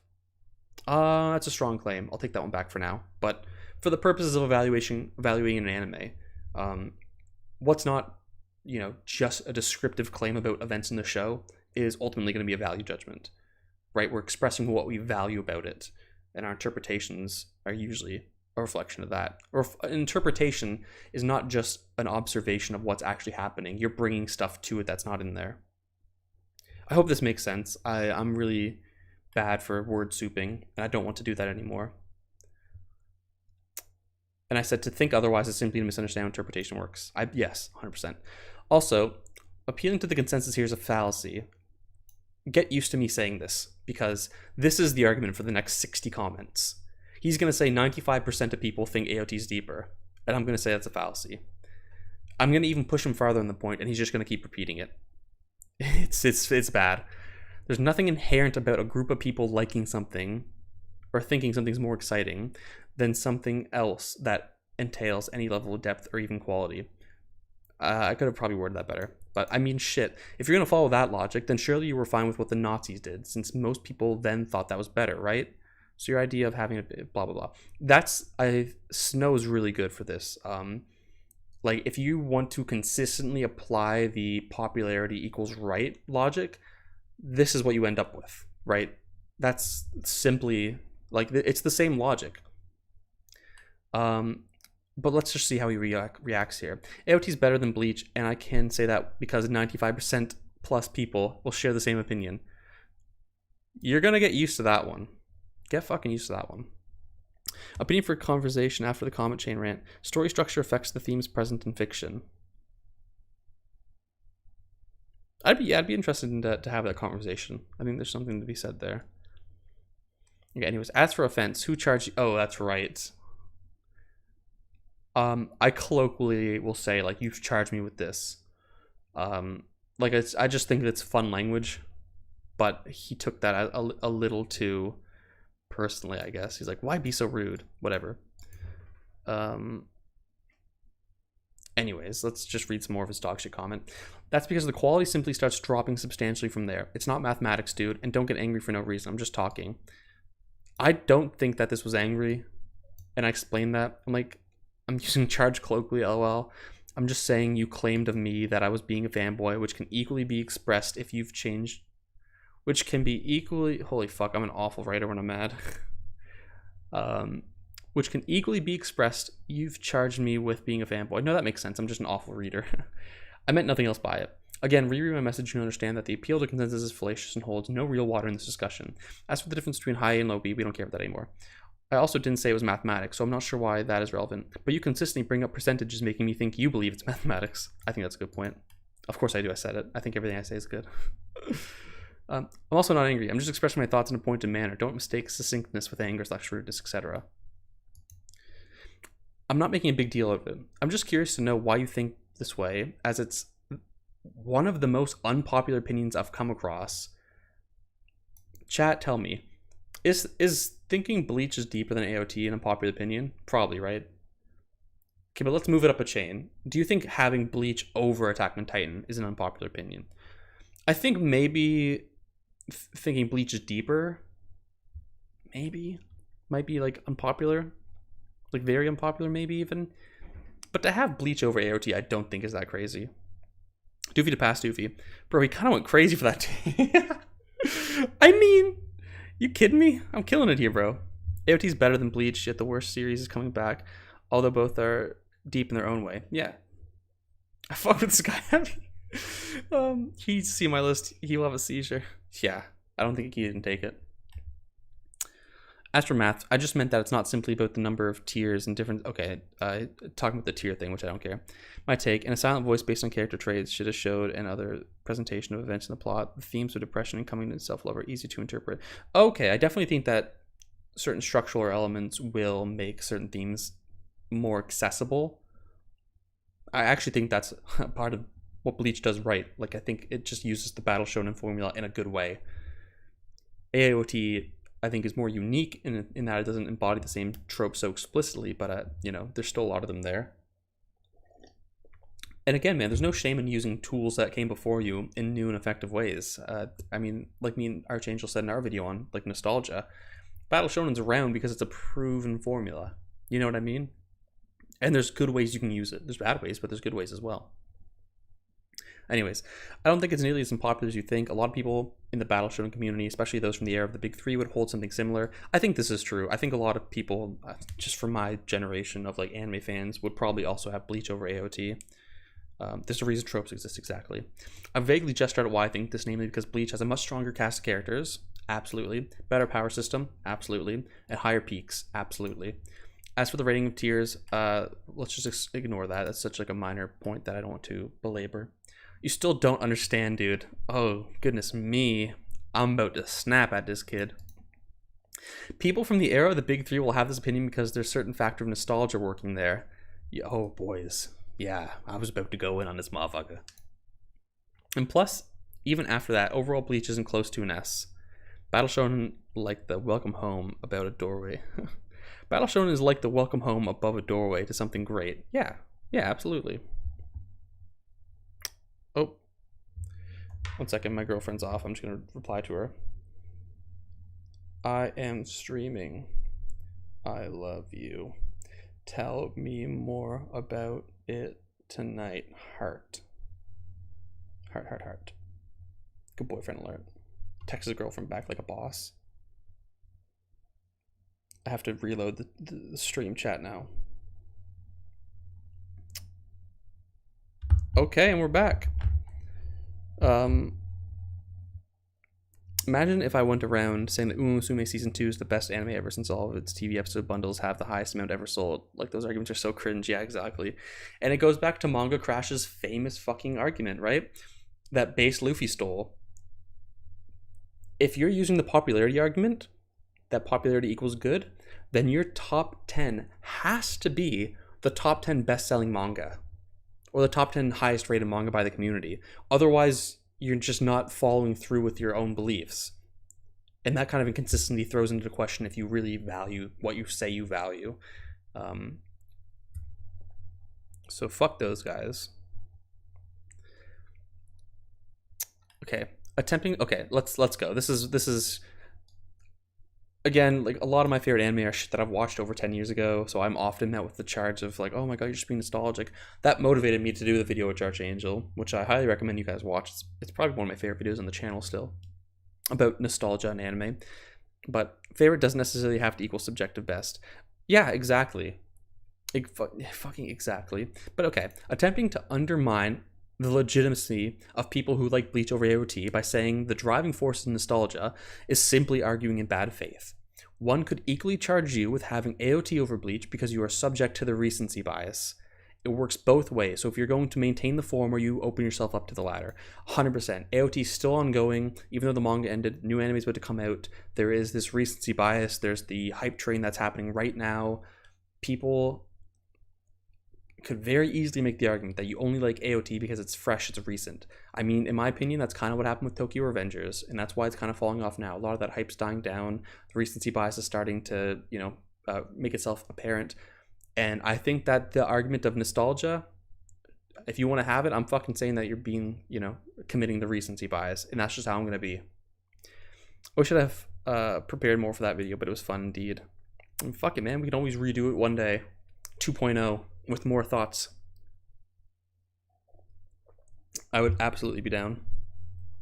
But anyways, how do you guys feel about that, by the way? Like, what are your guys' general take? If somebody's like, you only like that because you're nostalgic, I don't know, what's your initial reaction, I guess. Mine's like, it's complicated. Obviously, we recorded like an over-hour video on the topic, but I think that if you are nostalgic towards something, you will be more charitable towards it. However, there are lots of instances where you go back to it and you find that it's not nearly as good as you remember, and that causes the score to actually drop a lot more than what it would have been if you only watched it for the first time.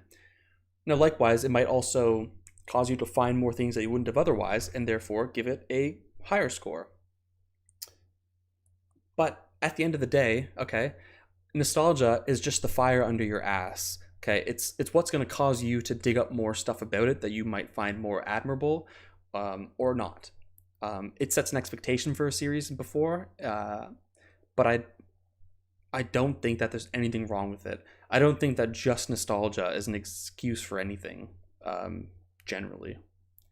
To be fair, popularity is an indication of quality, and so is opinion of people, the majority. I don't necessarily think that's true. I made a video saying that I think that the popular series do have some quality that puts them over certain other series. But like, for instance, I don't think because One Piece is more popular than Gurren Lagann that One Piece is just better than Gurren Lagann. I feel like of all the anime produced, maybe 10% get the spotlight, and the reason that they're in the spotlight is for a good reason. As opposed to like fucking like Zion, I wish you were here. Like, there's a reason nobody's talking about that at all. But I don't think that popular opinion has any real force in more nuanced distinctions. Like, I don't think the fact more people like One Piece is reflective that One Piece is better than Naruto, or the fact that people think higher One Piece makes it better than Naruto. Maybe the fact that more people like One Piece than fucking, let me just find some like dog shit anime on my list to like trash on besides Zion. Completed.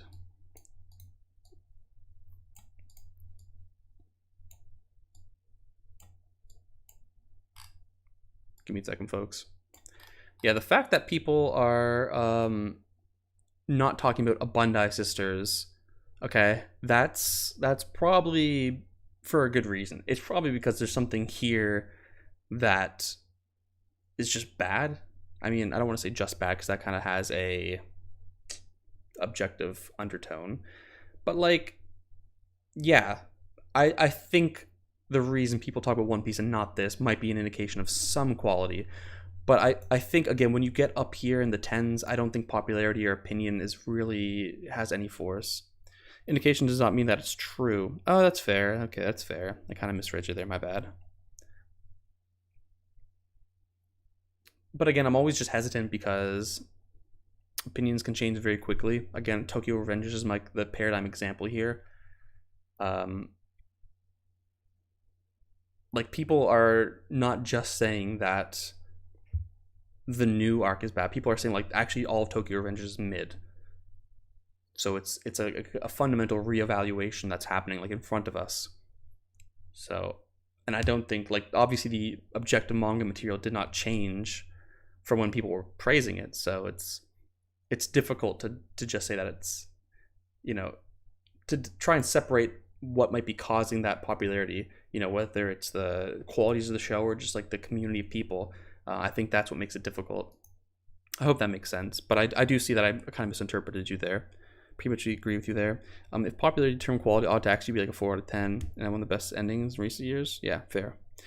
When they get closer, I agree popularity barely matters anymore because it's an overall fact. Yeah, okay, in that case I agree. Sorry, I just didn't understand you in the first place, so that's my bad. But I think I generally agree, keeping in mind those few qualifications I just laid out.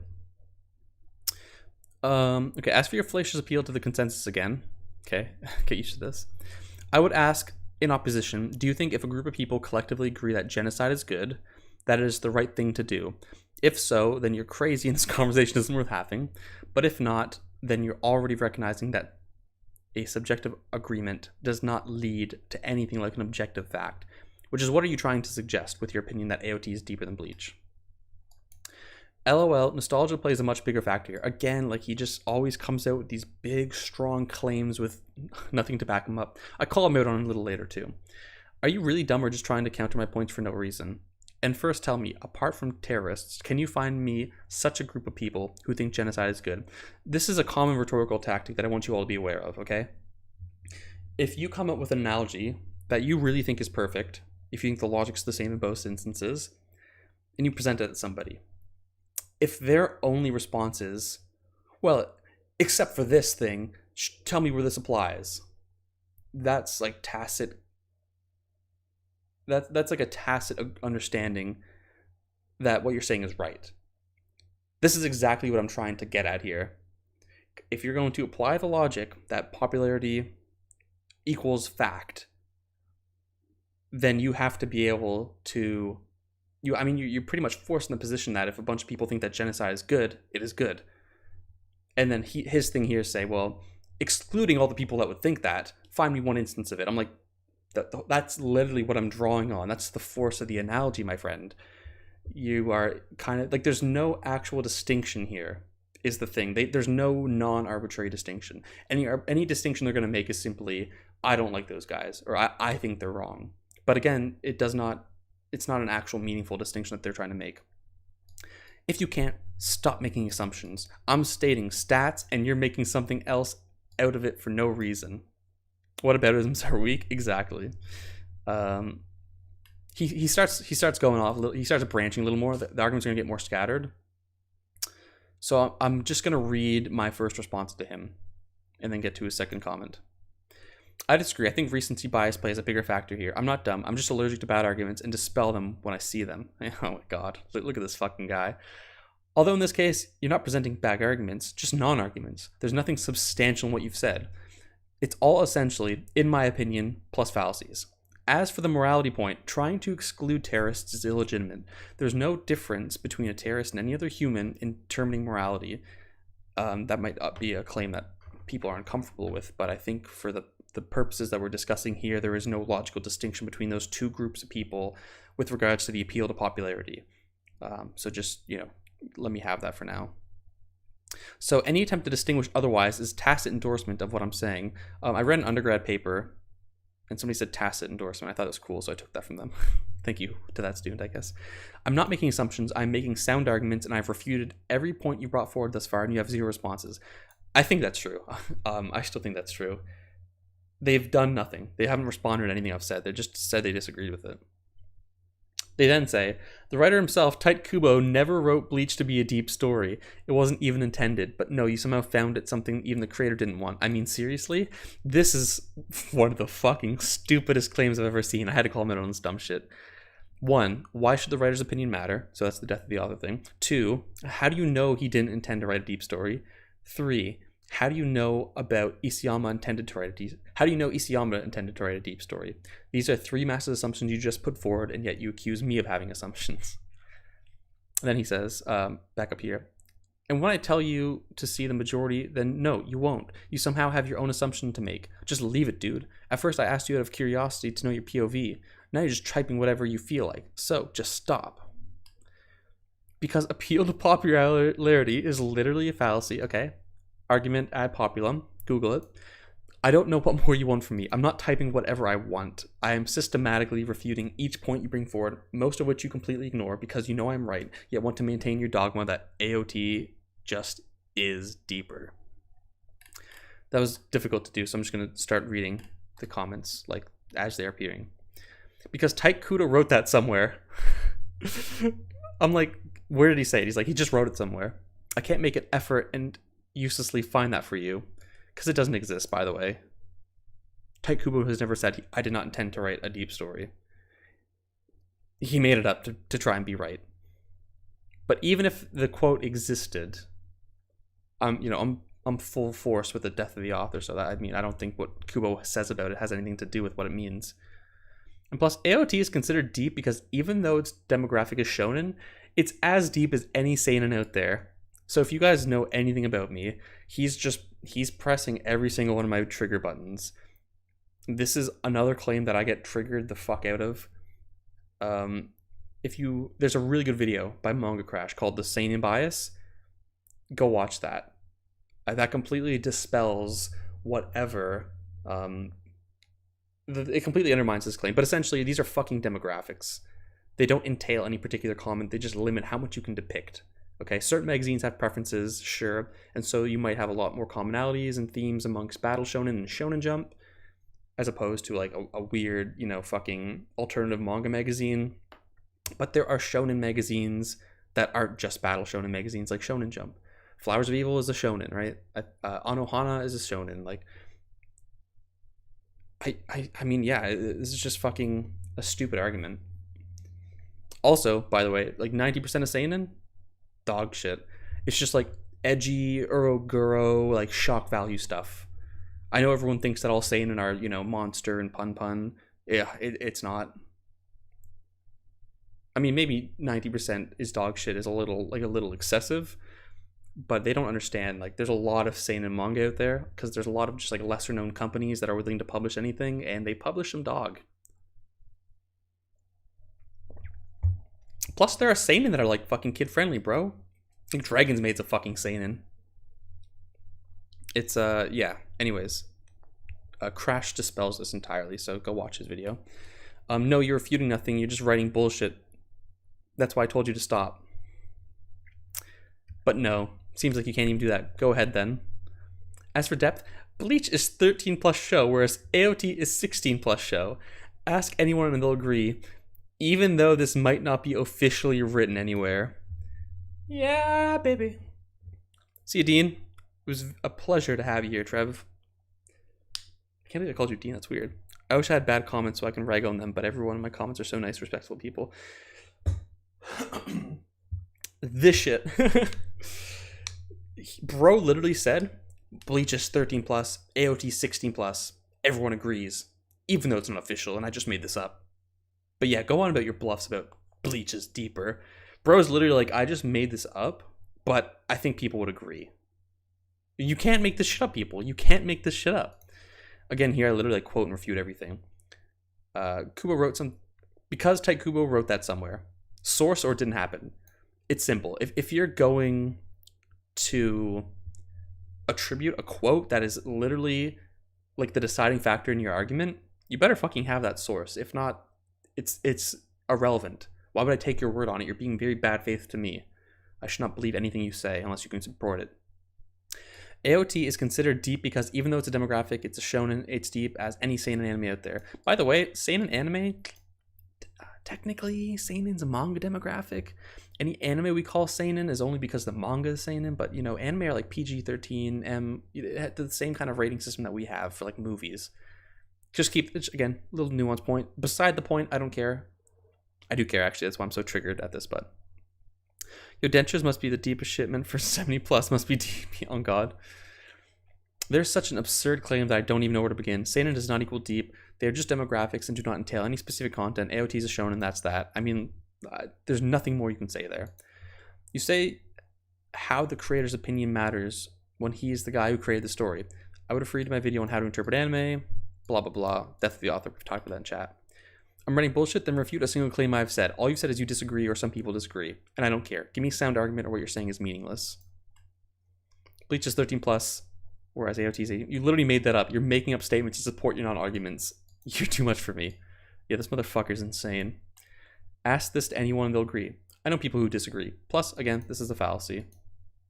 Damn, we still got 10 viewers going strong. Thank you, everyone. I'm glad this is quality content, it seems. Because you, literally wrote... How does the writer's opinion matter? Is that not bullshit? Huh. So now you're telling me that you're above the damn creator's logic? Like, seriously, dude? Can't you read your own comments for some reason?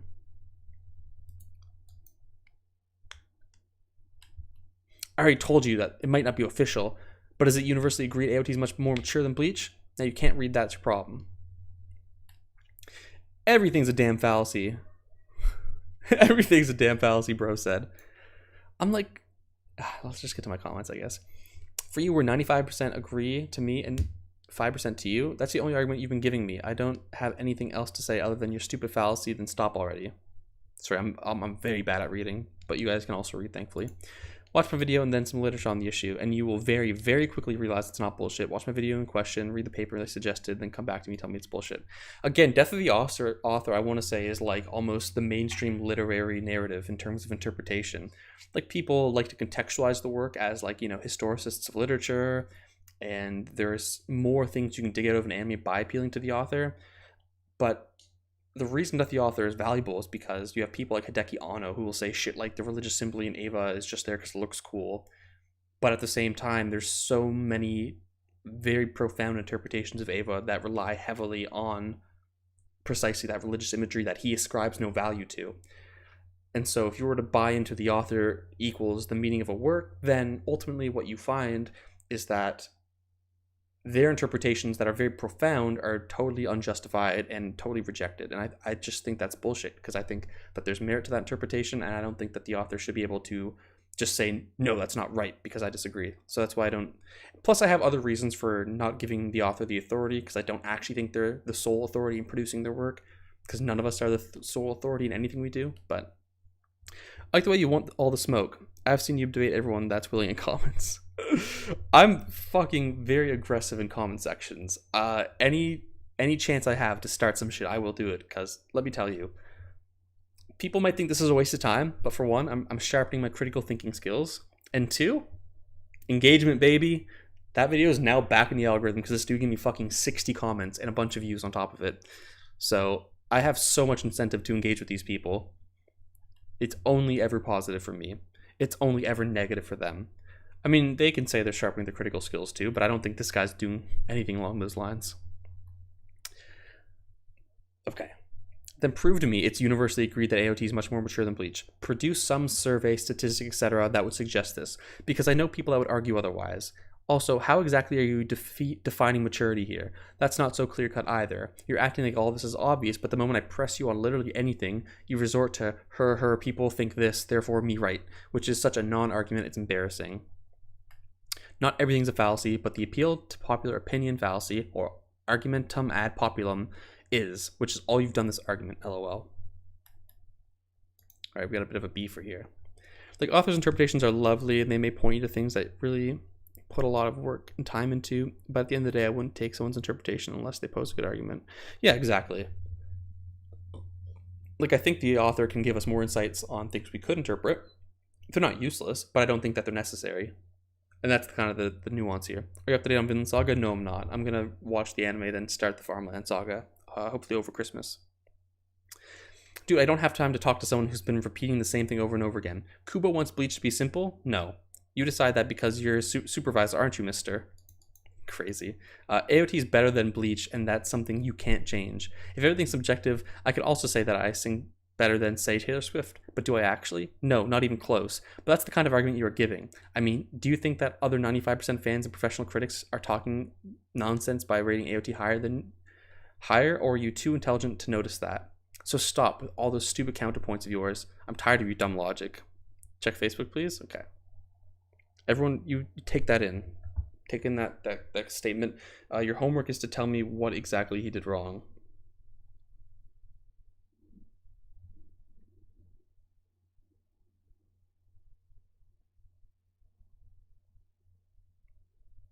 One second, I actually have to do the math on this one. Please don't tell her.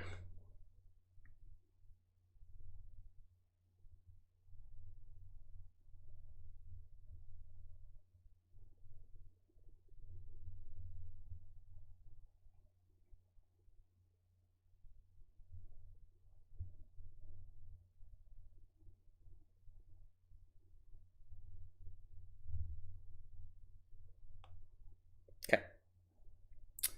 So have you guys figured out what's wrong with this yet? There's actually a lot of things wrong with this. Do you prefer One Piece or AOT? Oh god, AOT by a long shot. I don't like One Piece that much at all. I'm gonna throw this kid out the fires of Mordor, yo. Bro, I wanna cry. Yeah. Okay. So, essentially he's saying that, oh, you must... Oh, or no, this is what he's saying, okay? He's saying that Bleach was meant to be, like, 13 plus, and that was meant to be simple. And I'm like, no, like, you don't have any proof for that. And then he's like, wow, well, you're saying that it's deeper and more mature? then you must be a supervisor. I'm like, no, it's just like, it's not that black and white. You know what I mean? Like it's, oh goodness me, I'm getting frustrated just reading it, because like everything he says is like packed full of stupid fucking arguments and assumptions.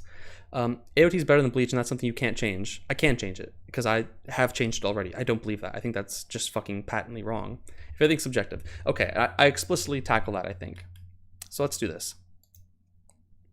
Mature doesn't always mean deeper. That's the other thing too, right? And he did a little fucking slippery swap of the hands there mid fucking game. He started talking about depth, but he switched to maturity. Were you disappointed with AOT's ending? No, I liked it. And I systematically, like one by one, I'm just like, let's just bring this guy down. Dude, I don't have time to talk to somebody who's been repeating the same thing over and over again. LOL, tell me about it. At least I get the benefit of extra engagements on my own video, which circulates it more in the algorithm. I'm pretty upfront about that. Could one's Bleach be simple? No. You decide that because you're supervisor, aren't you, Monsieur? No. I didn't claim Bleach was more mature. I said I knew people who would think it. I also said I think it was comparable in depth, if not deeper, but I don't make such ridiculous claims as Kubo said this without actually supporting this, unlike you. Atla is deep, yet it was made for kids. Yeah, fair. What's up, Doofy? You know me, just reviewing some arguments that I've had in a video of mine and trying to show you guys what not to do in an argument, I think, is what I hope to get across to you guys. And maybe teach us all a thing or two about subjectivity. A little more. AOT is better than Bleach, and that's something you can change. In your subjective opinion, sure, but I think otherwise. If everything's subjective, I can say that I sing better than Taylor Swift. If that's what you think, then sure. Fucking A. Also, Mad Moose, you gave such an amazing comment on my AniTube video. I didn't reply to it yet because I want to make sure I give it adequate attention because I think you raised good points. I'm tired of seinen and shonen being considered genre instead of demographics. Yeah, we were talking about that earlier in the stream. That is frustrating to me. I started my channel, or a lot of my early videos are on the same subject. My first like breakout video was on the same topic, and by breakout I mean I had like 20 subs and I got 100 views. But you're a trillion% right. Manga Crash's video, the seinen bias, does probably the best job I've ever seen breaking down that myth. But yeah, I think you also in your comment express it very articulately. Did you like Legend of Korra? I never watched. Okay, but let's go back to this point. If everything's subjective, I can say I'm better than Taylor Swift. Yes, like literally. Absolutely. I don't think there's anything absurd with that. There are a lot of delusional people that think they're the best singer of all time but are actually bad, and they think they're better than Taylor Swift. But then he says, do I actually? No, not even close. And this is what he's doing here. A little slippery snake. There are industry standards, sure, and you might fail to meet those while Swift doesn't, but those standards are themselves subjective. By this I mean, like, because everything's subjective, yes, I can say I'm a better singer than Taylor Swift. However, as a group of people in the music industry, we kind of decide what metrics are the most valuable in judging how good of a singer someone is. Now, these metrics only exist because we value them. Therefore, they are subjective. Now, given that, I can either meet those standards or not meet them. And on the basis of those subjective standards, I can say I'm not a good singer. But that's not an objective claim, because ultimately, the standards we use and even how we judge them is subjective. So I can still think after my audition to America's Got Talent that I'm the best singer in the world, even though by the industry standards I'm not, and I'm justified in thinking that. Just people are going to disagree on certain criteria.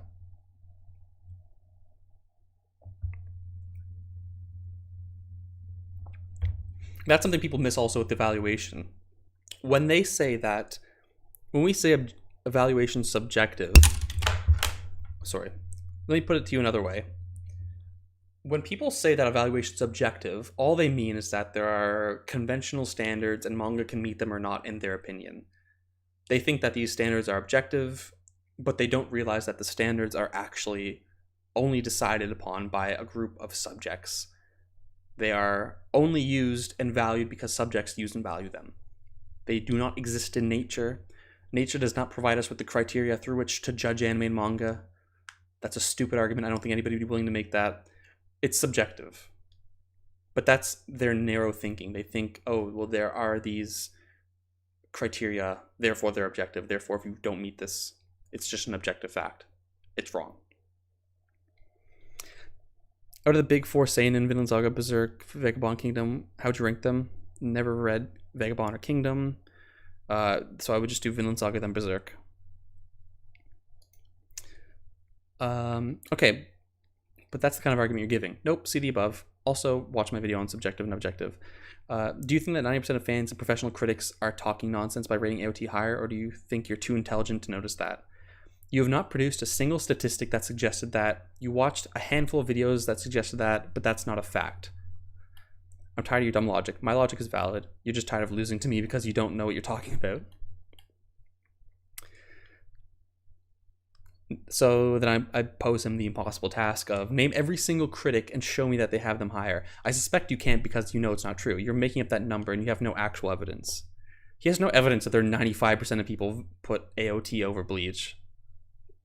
That's just not a statistic we have. You know, like it's, you might be able to farm something like that from AniList or Mal, but I don't think you can, because even if you were to look at how many people have them on their favorites, there might be people that have Bleach in their favorite that have never watched AOT or vice versa. So those people obviously wouldn't be valid for them to be in the comparison. And because you can't separate that number, you can't find that statistic unless you produce a survey of anime fans, but I don't reckon anyone does that. Bro, at this point, you're just doing too much. See the ratings on Mal.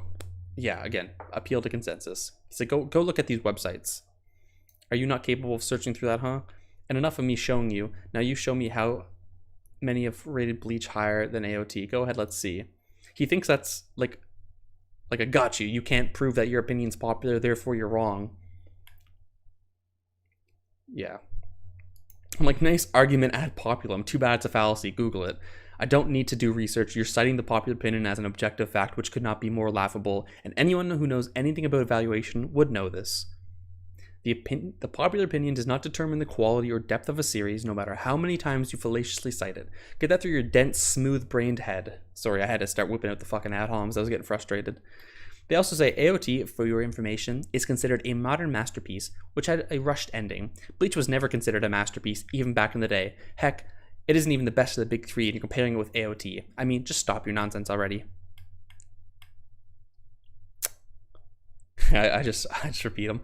Bleach, for your information, is considered a modern masterpiece, while AOT has an awful ending and a piss-poor cast of characters. AOT will be forgotten about after Season 4, Part 2 ends. Heck, it isn't even the best new gen, and you're comparing it to Bleach. I mean, just stop your nonsense already. I like that. I like doing that. That's funny. I'm a funny guy, I swear. Okay, so now, a manga which has made 20 years ago is considered a modern masterpiece. Are you nuts? What the fuck did Bleach even have? You know what? Enough already. One Piece and Naruto blows Bleach out of the park. I shouldn't even talk about AOT. And first, name me 10 YouTubers and 5 websites where either Bleach is put at an S tier or higher, then you rate it AOT. You prove me first. Again, he's like just assuming popular equals right, and he's trying to ask me to show that this is a popular opinion, even though he admitted that it's not a popular opinion. Fuck this guy's dense. Bro, dense is like, I think, a little generous. This could be like a fucking AI for all I know. I don't think he's... How many comments are we in? Not very much. He has not done anything other than say, oh, we've read more than I think. But bro is literally just like, show me that it's not popular. Like, bro, you already said it's not popular. We both know that. But like, that doesn't mean it's not right. To me. Subjectivity stuff. Okay, so now a manga that's made 20 blah blah blah. I already told that the ending is not good in AOT, but Bleach overall isn't more than just decent, whereas AOT, again, don't care.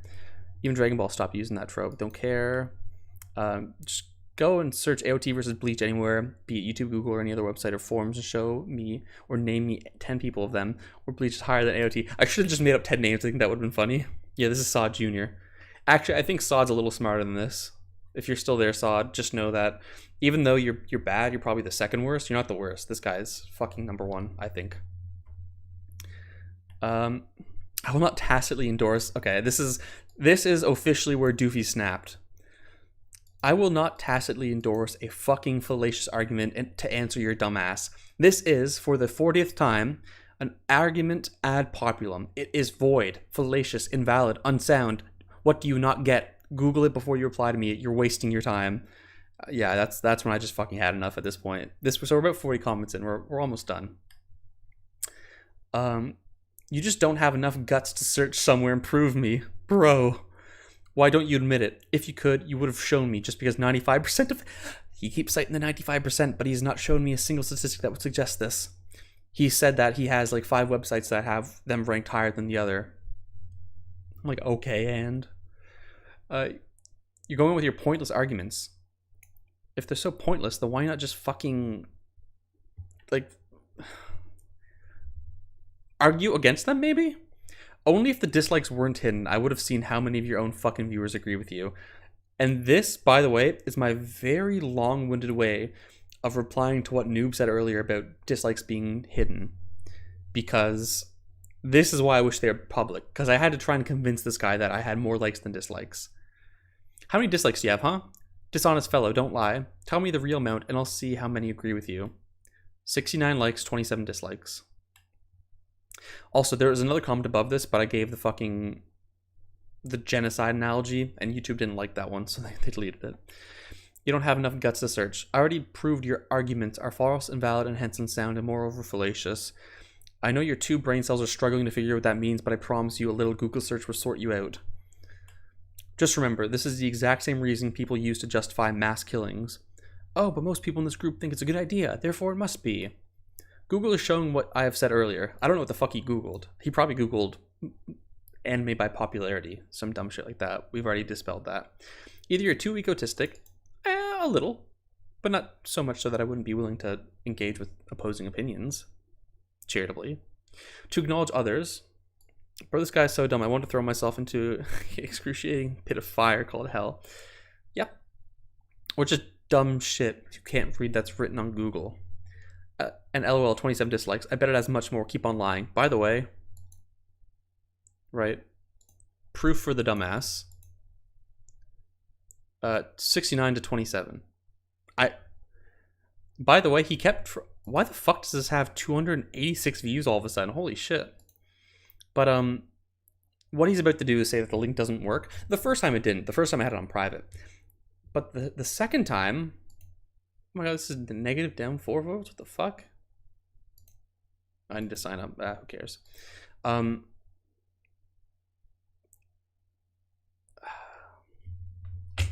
This is the funny part. He tries to say the link doesn't work, but then I click on it to like test it. Like I log out, I click on it, it works. It clearly works because I'm logged out right now.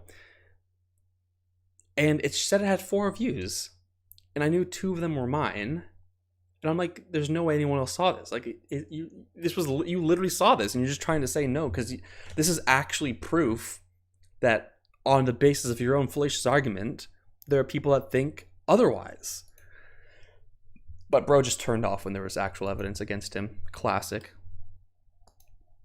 You said a lot of people have this opinion, therefore it's right. So this is where I actually try to give him the argument, because maybe I wasn't clear. I kind of had a clear mind here.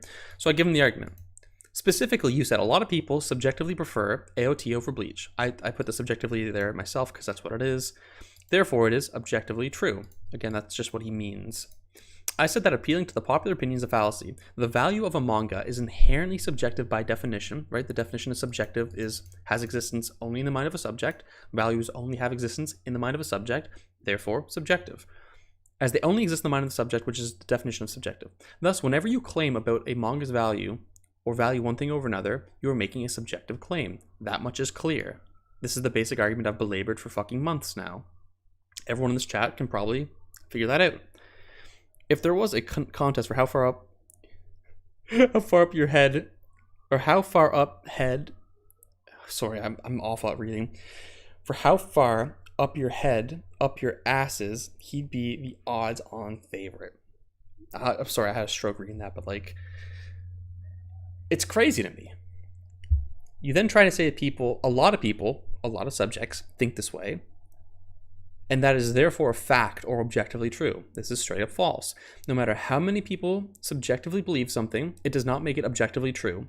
For example, if a bunch of people think that a box is actually a sphere, is the box objectively a sphere? Absolutely not. You have to be an absolute idiot to think so. But that's precisely what you're saying here.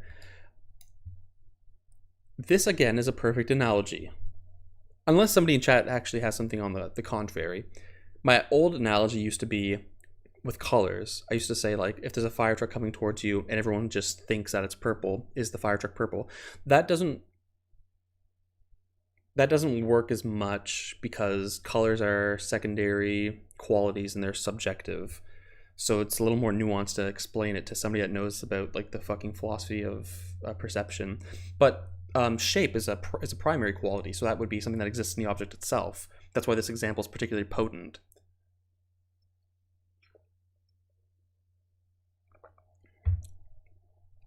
No matter how many people in the world subjectively think something, and I don't care if 100% of people think AOT is better than Bleach, this is still a subjective opinion. It is not a fact, and to treat it as such is simply not understand what the value is or how evaluation works. This is my most pointed expression of the argument. I probably could have added a few more details here and there, but I think this gets to the point. And this is this is a classic sign that your opponent is incapable of critically engaging with anything you've said. This is a blatant inability to engage with hypotheticals. The thing is, no majority thinks that a box is a sphere. Why would you make such a stupid example, for God's sakes? Majority in everything is considered a reason, which in some way your unicellular brain can't process. Right, and you know why nobody thinks this. Because the logic's fucking faulty.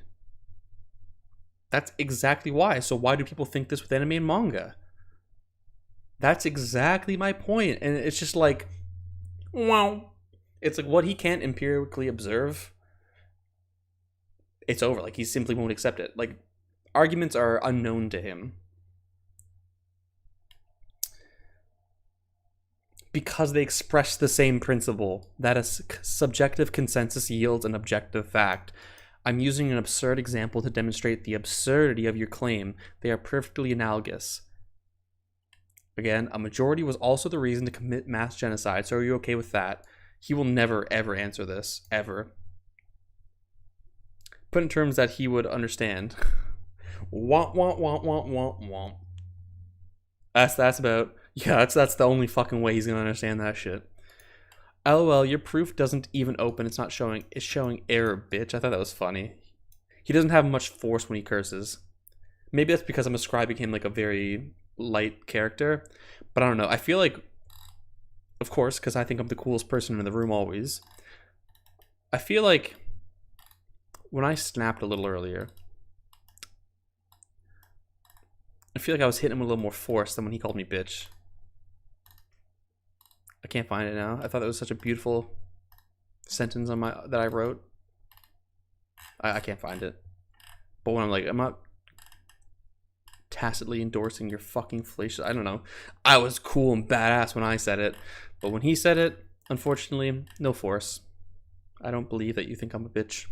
Or at least you don't do a good job convincing me. Anyways, try again, kid. I'm just patronizing him here. It's ad homs for the rest, but I think those are fun to look at. Shut the fuck up with your stupid analysis already. This is my favorite part, because I can only imagine that he finally was able to open this. That was his response to my massive argument. And he just hits me with the shut the fuck up with your stupid analysis already. I'm like, oh yes, the classic sign of someone who clearly lost the argument, lol. Good one, exclamation mark. Again, I think the exclamation mark is just extra patronizing. A majority chooses the prime minister and presidents in many countries. Can you change that, bitch? I'm like, bro.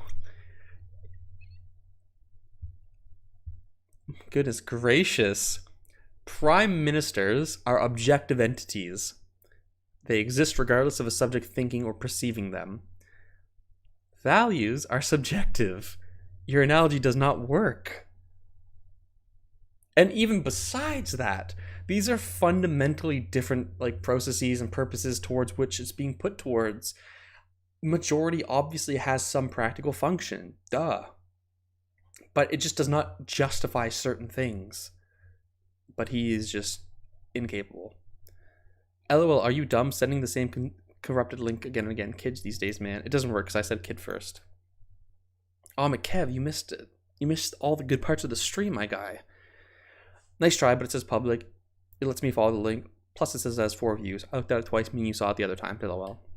You know what? Leave it. I'm tired with your stupid analogies, corrupted links, and false statements. So just stop and do something constructive with your life. It's almost over, folks. I'm doing something constructive. I'm practicing critical thinking by debunking every stupid statement you make and write down, which happens to be all of them. I'm also increasing my engagement on this video, which is productive in that it farther circulates my video in the algorithm, which is a great benefit to my channel.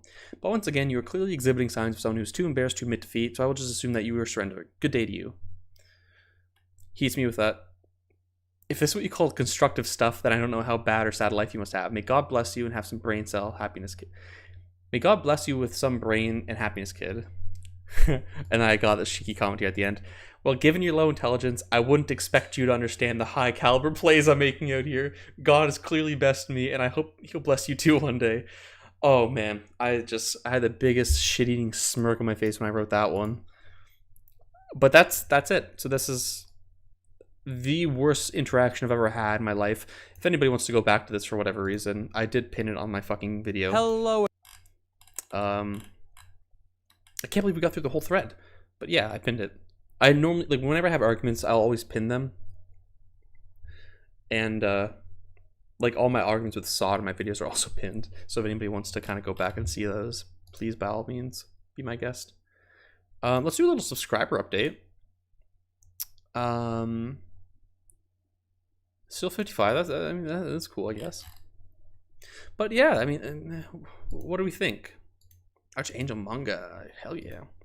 This was so fucking funny. Yeah, it was rough. I'm not gonna lie to you guys, but I get by while you get better. I think it's the other way around, actually. You'll get by while I get better. So yeah. By the way, after this stream talking to you guys, I feel much better about just like everything in school and life and all that dumb shit. Though that doesn't change the fact that I have to proctor in fucking a couple hours. But I should probably get more grading done soon, so the stream's gonna wrap up shortly. I'm just gonna check my Twitter. I had a banger of a tweet last night, clearly. That's farming a lot of interactions. I just stopped reading them though. I was drunk when I was tweeting last night, I'm not gonna lie to you. Let's just review some of them really quick. Where do they start? You've just been radicalized by the pop. I was drunk here. I was just excited because fucking Blow Up the Industry's back on Spotify. Also, Sod finally agreed with me on subjectivity in science. That was pretty cool. This is when I got drunk. Doofy drunk? Never. No, not me, sir. It was the first time since Sunday. Thank you very much. No, it's a lie. I drank the night before also, but before that it was Sunday. I retweeted this. I just think it's a sweet photo of my favorite family in anime and manga, the Chihas. Lob49. I'm really trying to get to 1K. It worked. I got like 3. Fucking anime person died. Sad. Okay, this is where I started dropping some bangers, in my opinion. Okay, how motherfuckers feel when they say Naruto's mid. I love this format. I think this format's very funny. Rocket League equals big dick energy. Oh, on God. I like this one. I love this picture. I love that video of the fucking Daredevil dog. I think it's so funny. Thank you, Inks. Glad you thought it was a good stream. This was a battle, if iteration in the true sense. A battle of attritation. I don't know what that word means. In ref to your comment war. It sure was. Also, welcome to the chat, Young LaFlame. This was my banger. I got 139 likes, 3 quote retweets, 25 retweets. Talking no Juzu is not a critique. If you think 2 people talking on an issue instead of fighting it out is inherently bad, then you're smooth brain. I don't know what else to tell you. LOL. And yeah, motherfuckers love this one. I'm not gonna lie, I was drunk when I was arguing with people down here. I don't think I had the best arguments. But I'm just glad that I got a banger. I don't think I ever had a tweet over 100 likes yet. I want to see Deadman Wonderland Season 2. Yes. Yes, 100%. Shit, my guy is big energy incarnate. Yeah. I do want Deadman Wonderland Season 2, by the way, because that's like when all the cool shit in the manga happens and the ending is beautiful. Doofy, you only hate Code Geass and Steins Gate because they're popular. Bro, no, it's my favorite anime. You got the wrong guy. I love this tweet. I think this is my favorite tweet I've ever wrote. It did not go off, unfortunately, but Full Metal Alchemist just is better than Attack on Titan. You know me, trying to cause some conflict. Always and nobody really bit the bait. I do believe this, by the way, so it's not like technically bait, but I am trying to get people to react, so it's bait in that sense. I don't know what the difficulty is. And then Ronan betrayed me. He said both are mid. I felt so betrayed. Like, both are clearly sad at JJK. You know, sadly mid and compare. Yeah, both you acting real bold for having mentioned 3 series that gets shit on by rent girlfriend. Yeah, it's an okay tweet, I guess. Angel Beats severely underrated in 2021. I think so, yeah. I fucking. By the way, I think underrated should also, in the same word, encapsulate the idea of underappreciated. I know technically it doesn't, but I feel like in usage, that's what people are also trying to talk about. Like, when I say Kanan's underrated, it's not just that I think it should have a higher score than what is normally rated of it. I also just think it goes relatively unrecognized. I think these are 2 essential components to being underrated. Just like literally, I think this is just how people are using it, but that's another issue entirely. I just rewatched the last episode on Ohana. I don't know if I ever cried so hard in my life. This was actually true. I was just like fucking rewatching it with headphones on. I was like, fucking weeping. It was crazy. And then I woke up. So I didn't say anything fucking wild, but I did get a banger, and I tweeted about it. This is still very lame. Sod quote retweeted me. I said, "Shut up, no one cares, no one asked." Advertising my tweet, my stream. That's it. I mean, that's Twitter for you today. I haven't anything else to say today. I still have 11 concurrent viewers. I have 9 now. I'm gonna wrap this up. How long have we been going on for? 2.5 hours with 11 viewers.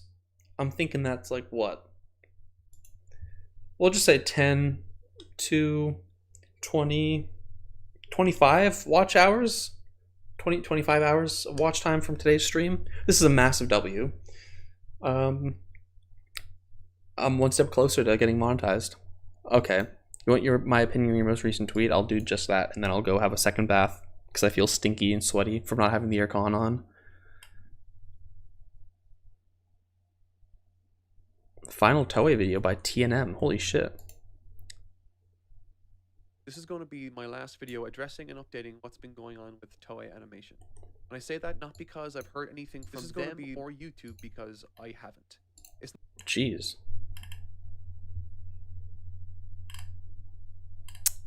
Well, okay, I'm finding Tayo's tweet first.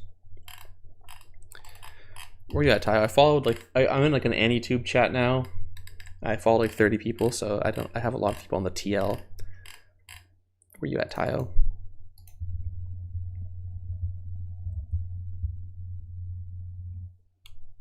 I can't spell your name. I can't spell your name. I can't spell your name.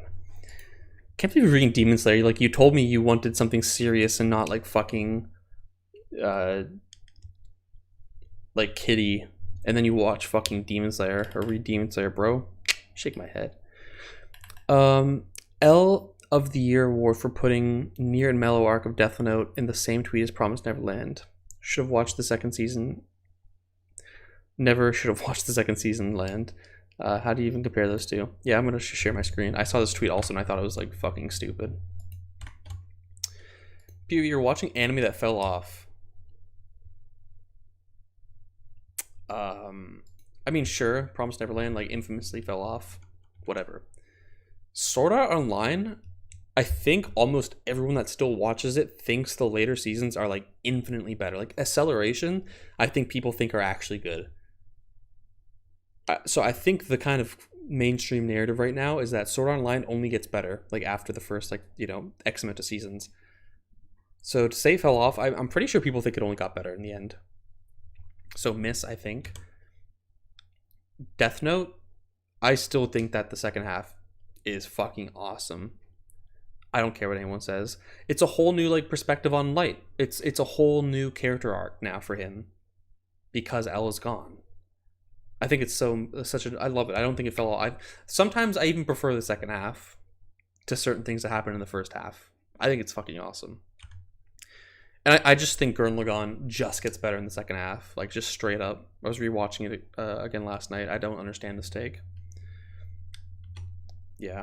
You had to unfollow some people. I might too. Like that was kind of my thing. Like if I see some dumb shit in my TL, I'm gonna unfollow. But so far so good. It falls off within the first season if you want to make that argument. Maybe. Thank God, Death Note's goated. Anyways, I'm warm, sweaty. I just want to like not do any schoolwork. God, I am so over school. And it starts again. The depression of school starts again the moment I want to get off the stream. Fuck me. Anyways, I mean, you know, it is what it is. We gotta get that bread, folks. Now, everyone, I hope you enjoy your Saturday. Hope you're gonna enjoy it more than I'm enjoying mine. The most sus thing I've seen on main is like 20 horse girls a day. You got some explaining to do, Mr. Toast. I mean, Mr. Noob. But anyways, thank you all for coming by. It was a pleasure. It's one of my favorite streams. It's going to stay live, so if you want to see the VOD after the fact, by all means, please do so if you missed something. But yeah, I really appreciate all of our feedback and our conversations. This means a lot to me. And that's it. I'm now leaving. Thank you all.